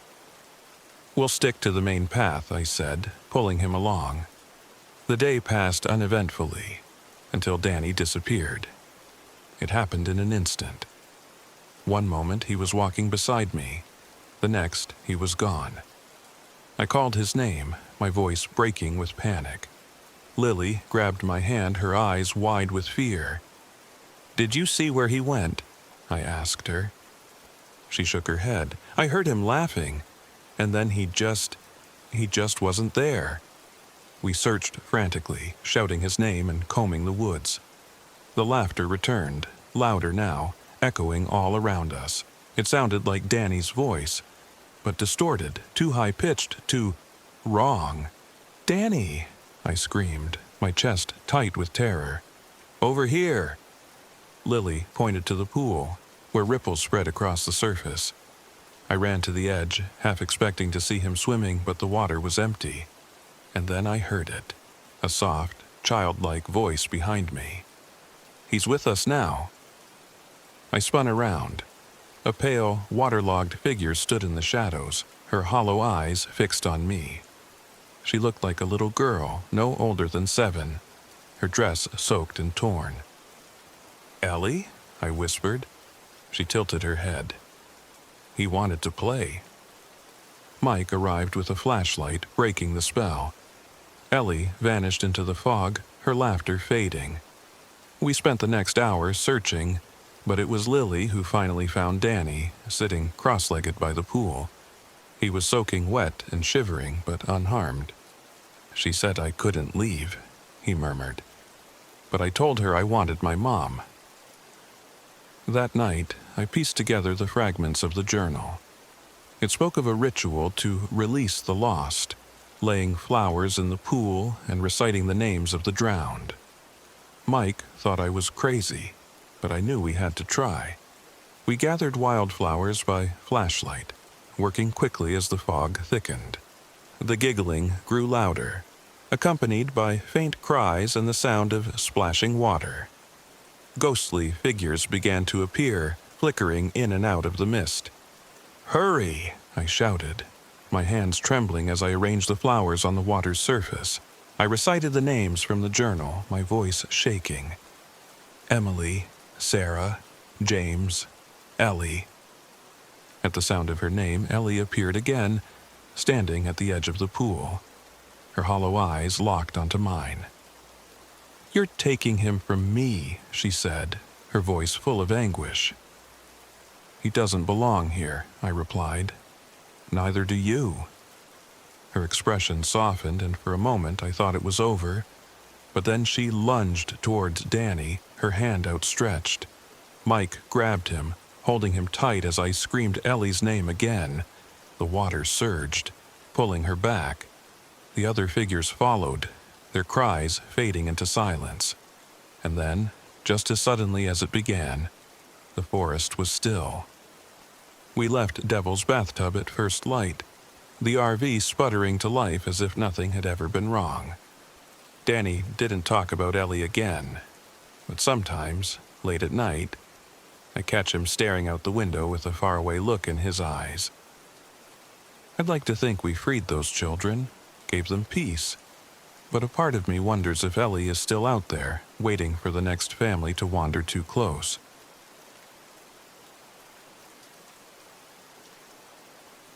My name is Elena Brooks, and I'm 29 years old. I work as a freelance travel photographer, and last October I decided to take a solo RV trip to Ironwood Creek in Virginia. I'd heard it was one of the best places in the state to capture the fiery hues of autumn, and the night skies there were supposed to be incredible for astrophotography. I thought I'd get a few breathtaking shots and a few days of peace and quiet. I had no idea I'd encounter something I'd spend the rest of my life trying to forget. I arrived late in the afternoon, the drive winding through thick forest as the ironwood trees loomed over me. Their leaves were a mosaic of orange, red, and gold, swaying gently in the cool October breeze. The dirt road ended at a small secluded clearing by the creek. It was perfect, quiet, remote, and miles away from the distractions of civilization. After parking the RV, I grabbed my gear and set off to scout the area. The creek meandered lazily through the trees, its surface reflecting the kaleidoscope of autumn colors. The air was so still that I could hear my own footsteps crunching on the fallen leaves. I was walking back to my RV when I stopped at a gas station to grab some snacks. The clerk, a wiry old man with a face weathered by years of hard living, noticed my camera bag. "Heading to Ironwood Creek, are ya?" he asked, his voice carrying a tinge of suspicion. "Yeah," I said with a polite smile. "I'm hoping to catch the sunset and some stars tonight." He frowned, his eyes narrowing. "Be careful out there. Don't go too close to the creek after dark." "Why not?" I asked, more amused than concerned. He hesitated, then said, "The Ironwood Witch doesn't like visitors. Seen too many folks go camping there and never come back." I chuckled nervously, not sure if he was joking. "I'll keep that in mind." By the time I got back, the sun was sinking below the horizon, painting the sky with streaks of orange and purple. I quickly set up my tripod and began snapping shots of the golden hour.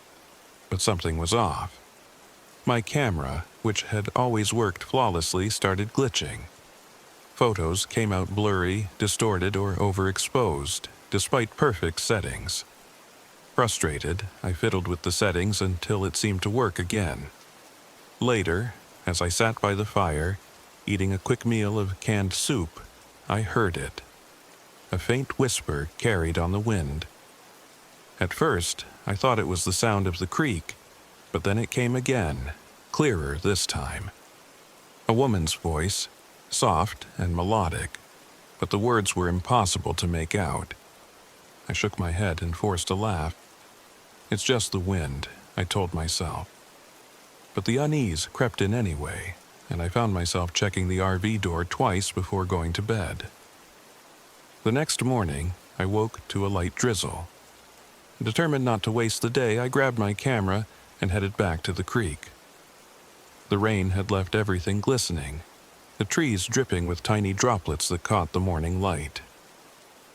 It should have been perfect, but when I reviewed my photos, strange shadows appeared in the frames, shapes that hadn't been there when I looked through the lens. I shrugged it off as a trick of the light and pushed deeper into the forest, following the creek. That's when I saw it. A strange symbol carved into the bark of an ironwood tree. It looked like an old rune, its edges weathered but still sharp. Nearby, the ground was disturbed, the dirt marked with scratches that almost looked like claw marks. A shiver ran down my spine, but I shook it off. Superstitions and folklore weren't my thing. I was here to work, not scare myself over some local legend. That night, the whispers returned, louder and more insistent. They seemed to surround the RV, coming from all directions. My flashlight flickered as I stepped outside, its beam weak and erratic. The fire pit I had left smoldering was cold and covered in ash, despite the fact that I had tended to it just minutes earlier. Worse, my tripod, which I had left by the creek, was lying in pieces near the RV, bent and broken like it had been wrenched apart. I felt a wave of dread. "Someone's messing with me," I whispered, trying to convince myself this was just a cruel prank. But then I saw it. A figure standing at the edge of the trees, barely visible in the dim light. It was tall and cloaked in shadow, its outline blurred as if it were part of the forest itself. When I shone my flashlight on it, it vanished. The next day, I discovered something chilling. Inside the RV's storage compartment, I found an old leather-bound journal. The pages were yellowed, the handwriting shaky. It belonged to another camper who had stayed here years ago. As I skimmed through the entries, my hands trembled. October 15th. The whispers won't stop. She's watching me. October 16th, I found symbols carved into the trees. They weren't there yesterday. October 17th. She doesn't want me to leave. The final page had one line, scrawled in large, frantic letters. "Don't follow the creek after dark." I slammed the journal shut, my heart pounding.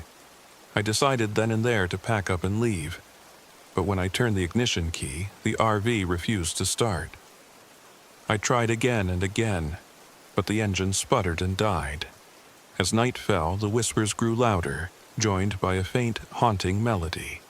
A lullaby, soft and slow, like something you'd sing to a child. My breath caught in my throat. I knew that song. It was one my mother used to hum to me as a child. How could anyone know that? I muttered, panic rising in my chest. The song drew me toward the creek, my feet moving as if guided by an unseen force. I fought to resist, but the whispers turned into a chorus, urging me forward. "Come closer, closer." When I reached the creek, she was there. She stood on the opposite bank, her figure illuminated by an otherworldly glow. Her eyes burned like twin embers, piercing through the darkness. Her face was pale, her features sharp and unforgiving. She wore a tattered black dress that seemed to blend into the shadows around her. "Why are you here?" Her voice was a hiss, low and menacing. I couldn't speak. My mouth went dry as her eyes bore into me. "You disturb my land," she said, stepping closer. "You disrespect what you do not understand." I stumbled back, the icy water of the creek soaking my shoes. I didn't mean to," I stammered. "I was just taking pictures." She tilted her head, her glowing eyes narrowing. "Then stay and learn." Her shadow stretched toward me, long and clawed, reaching like it wanted to drag me into the earth. I scrambled backward, my hands clawing at the dirt. "Leave me alone!" I shouted, tears streaming down my face. She stopped, her shadow retreating slightly. For a moment, I remembered the journal's advice. Courage. The witch thrived on fear. I forced myself to stand, my legs trembling. "I'm not afraid of you," I yelled, though my voice shook. "I came here to respect the land, not to harm it." Her glowing eyes flickered, and the shadows around her began to waver. The whispers softened, replaced by a deep, heavy silence. "You will leave," she said finally, her voice echoing like a distant storm, "and never return." When I stumbled back to the RV, the engine started on the first try. I didn't look back as I drove away, the forest receding in my mirrors. But even now, weeks later, I can't escape her entirely. Yesterday, I found a photo on my camera, one I didn't take. It shows the creek at night, perfectly framed, and in the distance, her glowing eyes stare back at me.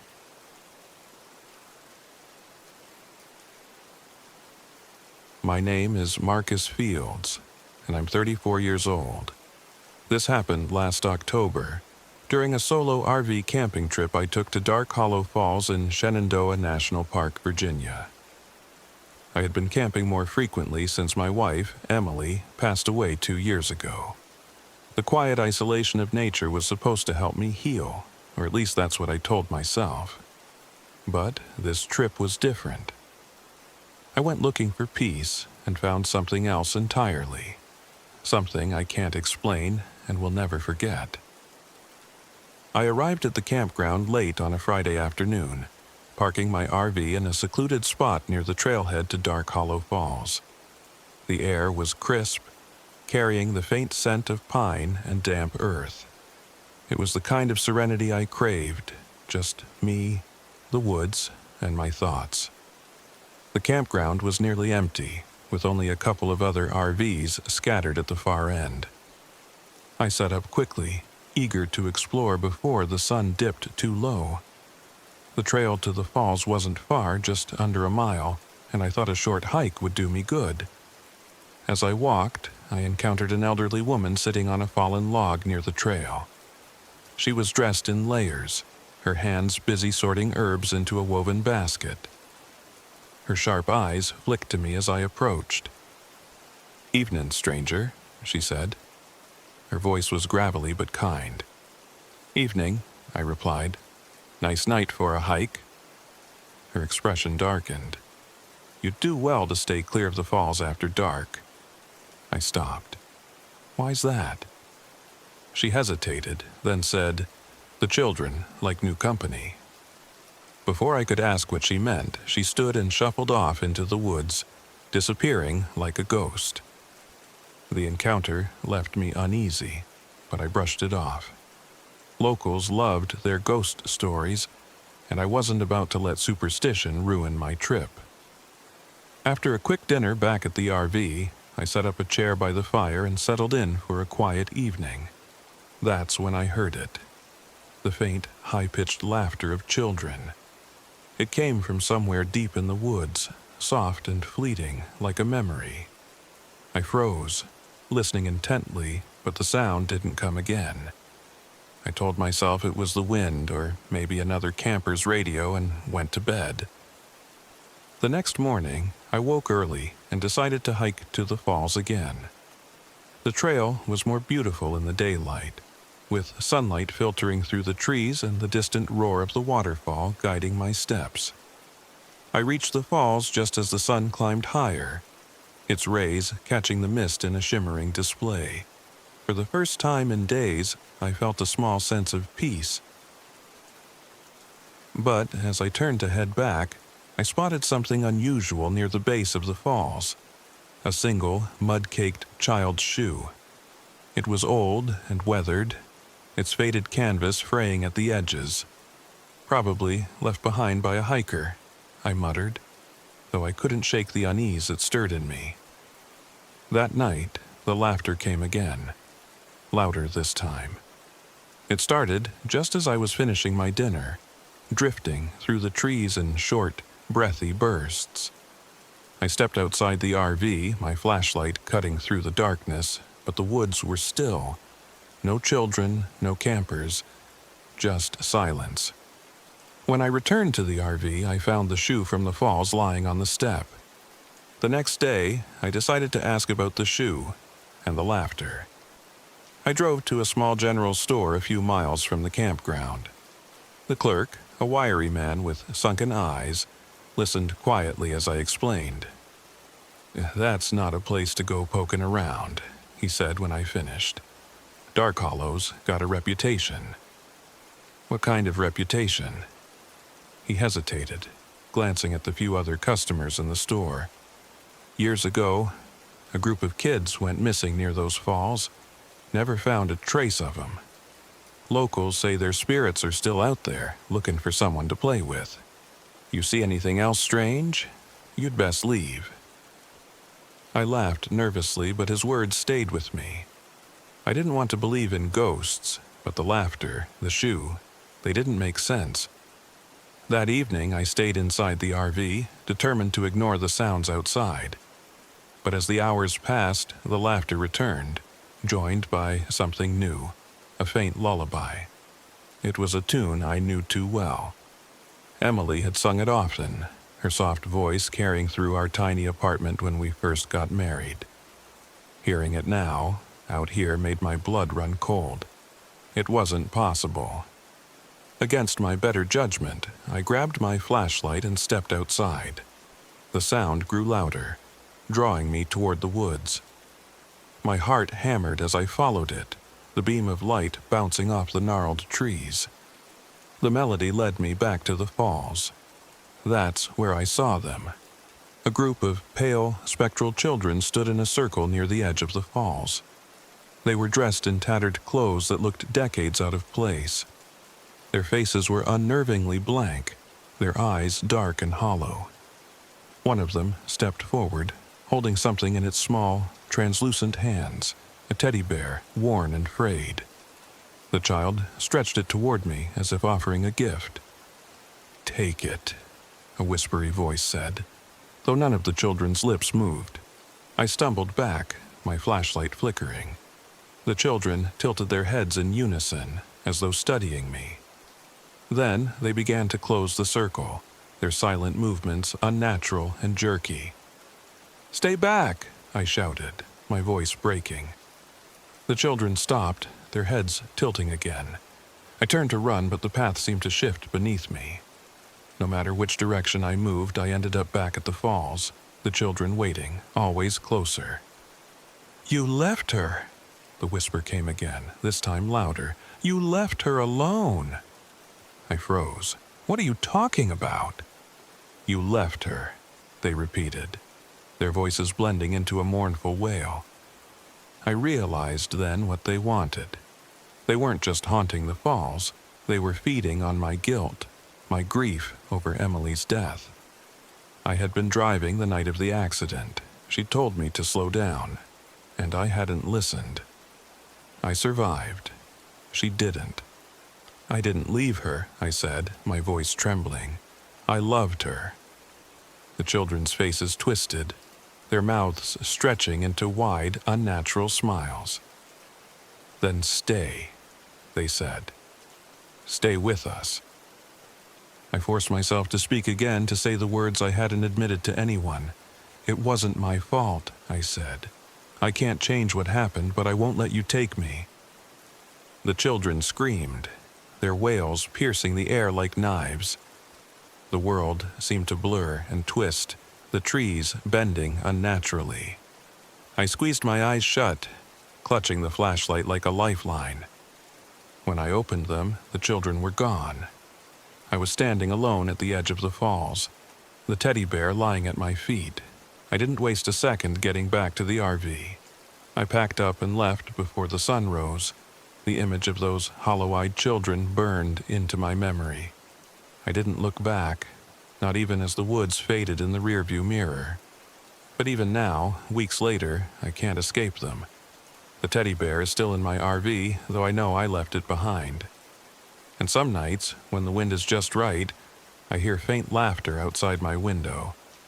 I don't think they're done with me yet.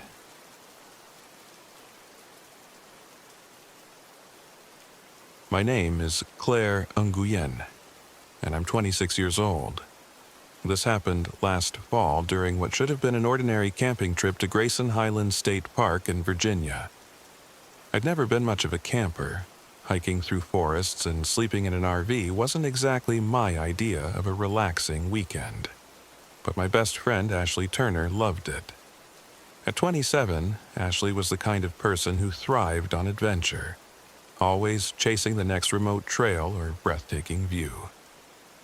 When she told me about Grayson Highlands, I hesitated. "It's stunning," she'd said, her voice crackling with excitement over the phone. "High meadows, wild ponies, no one around for miles. It'll be good for you to get out of the city, Claire." I wasn't so sure about the "no one around for miles" part, but I eventually caved. Ashley had a way of pushing me out of my comfort zone, usually for the better. We arrived on a chilly Friday evening, the RV bumping along a narrow dirt road that led to a secluded spot near a trailhead called Raven's Ridge. The name alone unsettled me, but Ashley waved off my concerns. "Come on, it's just a name. Plus, this place is perfect. No noisy campers, no traffic." She grinned as she parked the RV and stepped outside. Just us and nature. The air was crisp and clean, carrying the faint scent of pine.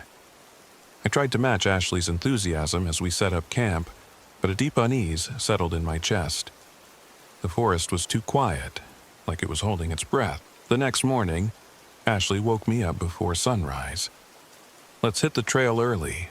I found this unmarked path online. Supposedly, it's got the best views in the park."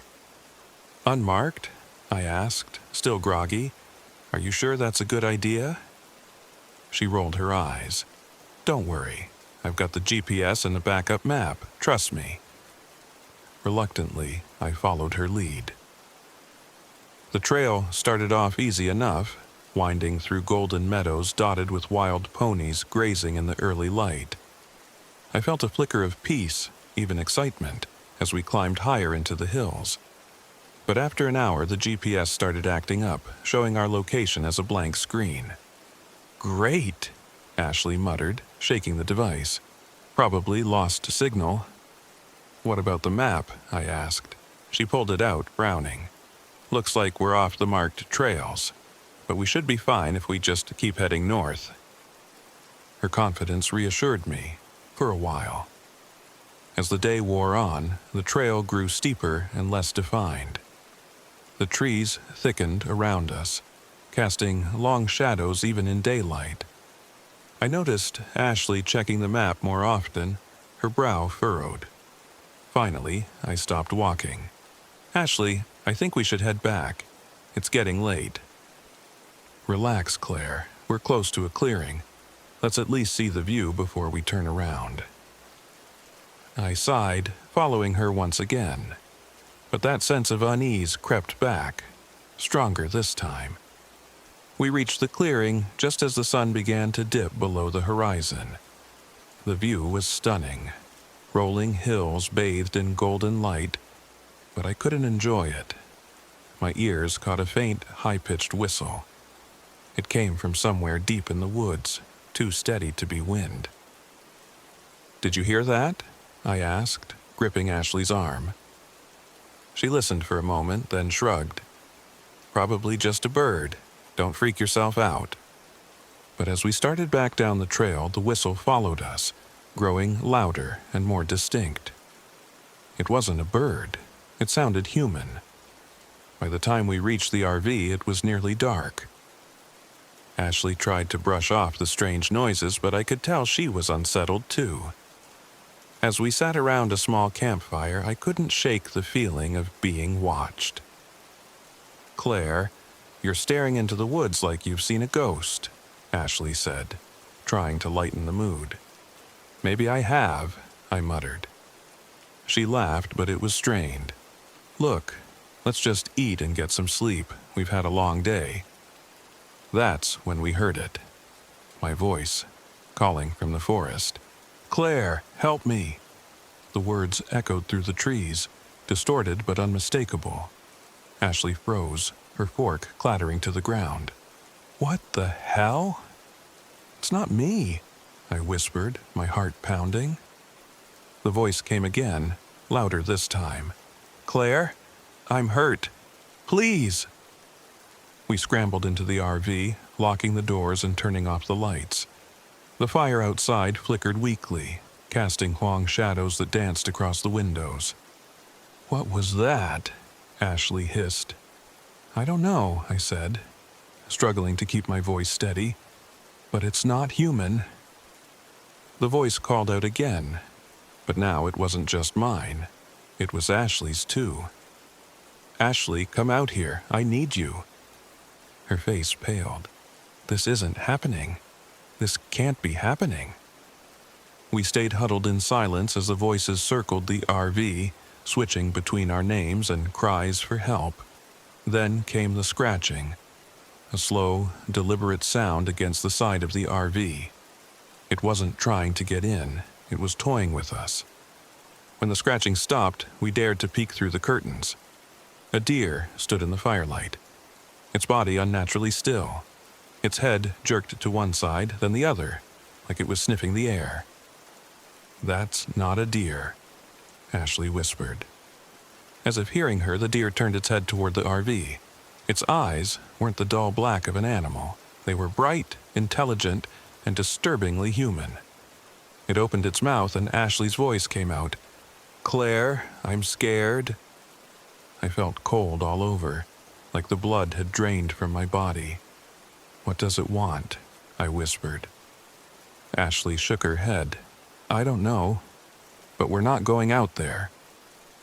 For hours, the creature circled the RV, taking on different forms. A coyote, a tall figure shrouded in shadow, even Ashley herself.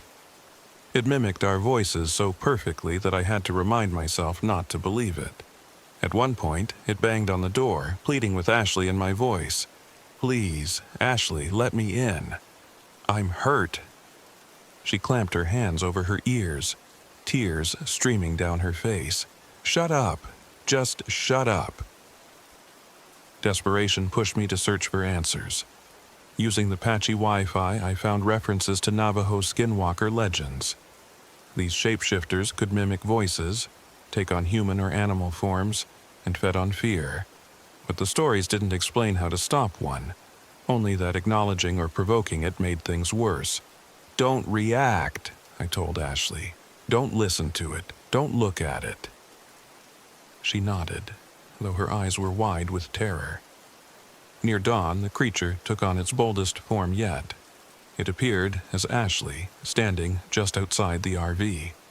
Its imitation was perfect. Same clothes, same hair, even the small scar on her chin. It banged on the door, screaming for me to open it. "Claire, please, it's me. It's inside with you." Ashley grabbed my arm. "Don't believe it. You know it's lying." But its voice was so convincing. For a moment I hesitated. Then I remembered the legends. "You're not Ashley," I said, stepping toward the door. "I know what you are." The creature froze, its expression twisting into something alien and hateful. It let out a guttural screech that made my ears ring. Then it turned and disappeared into the trees. When daylight finally broke, the forest felt different, less oppressive, but still scarred by the night's events. We packed up and left without a word, too shaken to speak. A week later, I received a voicemail from an unknown number. It was my voice, whispering, "I'm still here."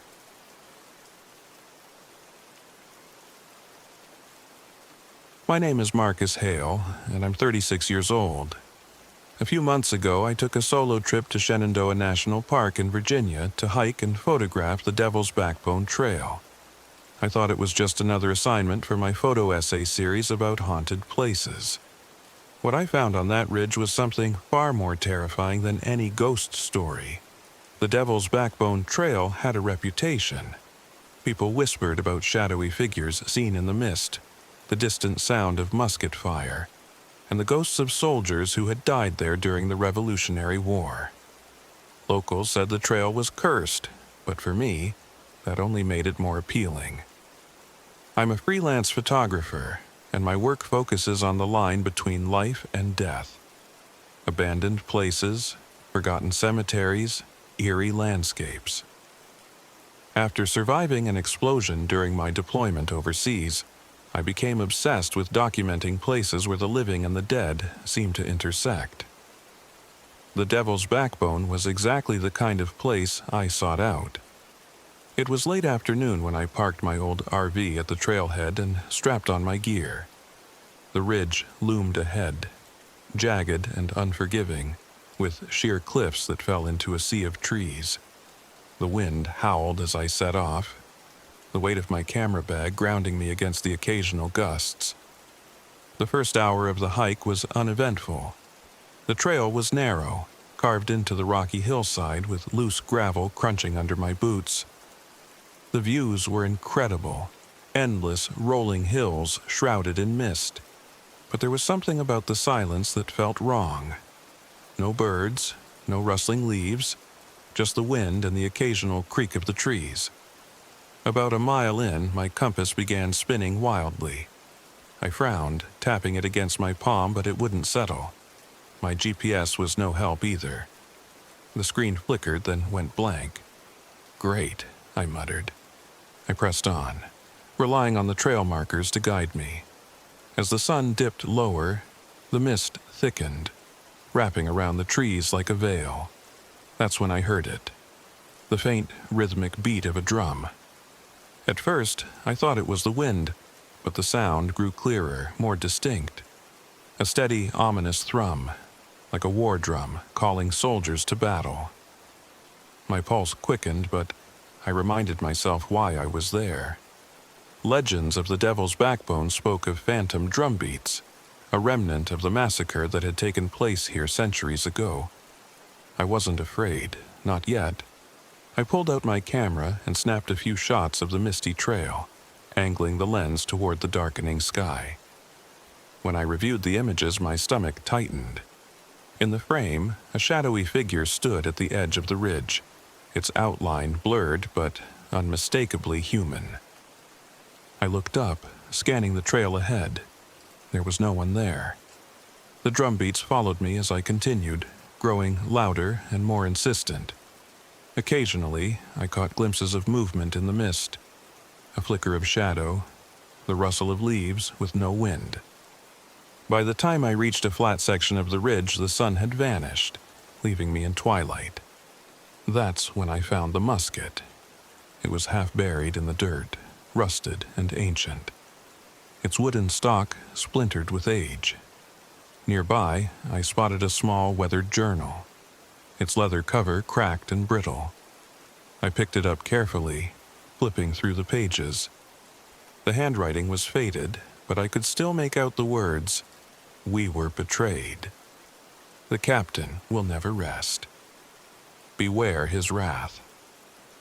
I felt a chill run down my spine. The captain, I'd read about him in my research, a Revolutionary War officer who led his men to their deaths after being ambushed by traitors. According to legend, his ghost still haunted the ridge, searching for justice. The storm came suddenly. One moment the air was still, the next, rain lashed against my face and the wind howled like a living thing. I scrambled for cover, spotting a shallow cave carved into the side of the ridge. Inside, the air was damp and cold, the walls slick with moisture. I sat on the rocky floor, clutching the journal and musket, listening to the storm rage outside.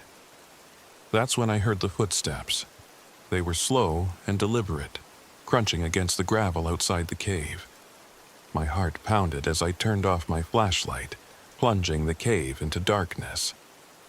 The footsteps stopped just outside, and for a moment, all I could hear was the rain and the wind. Then a voice echoed through the cave, deep and resonant. "Traitor!" My breath caught. The word was filled with venom, reverberating off the walls. I stayed frozen, my back pressed against the cold stone until the footsteps began again, retreating into the storm. When the storm passed, I emerged from the cave, my legs shaky.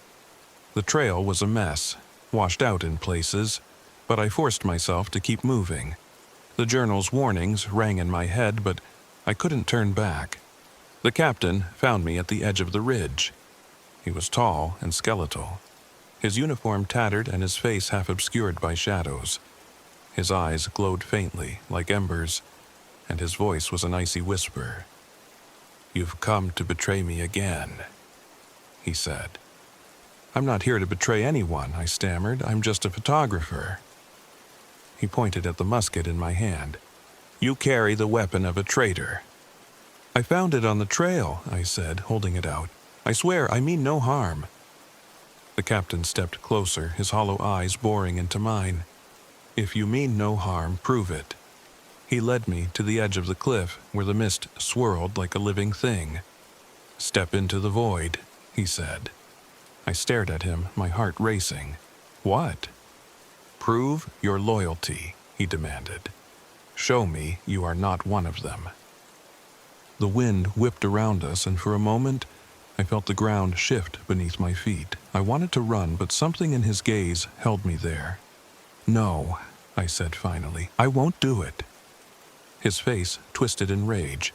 The wind grew stronger, and the shadowy figures I'd seen earlier emerged from the mist, circling me. Desperate, I grabbed the musket and the journal. "This is what's keeping you here, isn't it?" I shouted. "These relics, this past, you can't let go of." The captain lunged toward me, his skeletal hand outstretched, but I hurled the musket and journal off the cliff. They tumbled into the void, disappearing into the mist. The figures stopped. The wind died. For a moment, there was only silence. The captain stared at me, his expression unreadable. Then, slowly, he raised his hand in a solemn salute. "You are free," he said. And with that, he dissolved into the mist. By the time I made it back to the RV, the sun was rising, casting a pale light over the ridge. My hands were still trembling as I packed up my gear, eager to leave the trail behind. But as I climbed into the driver's seat, I froze. In the back of the RV, lying across the bench seat, was the musket. Some things, it seems, don't stay buried.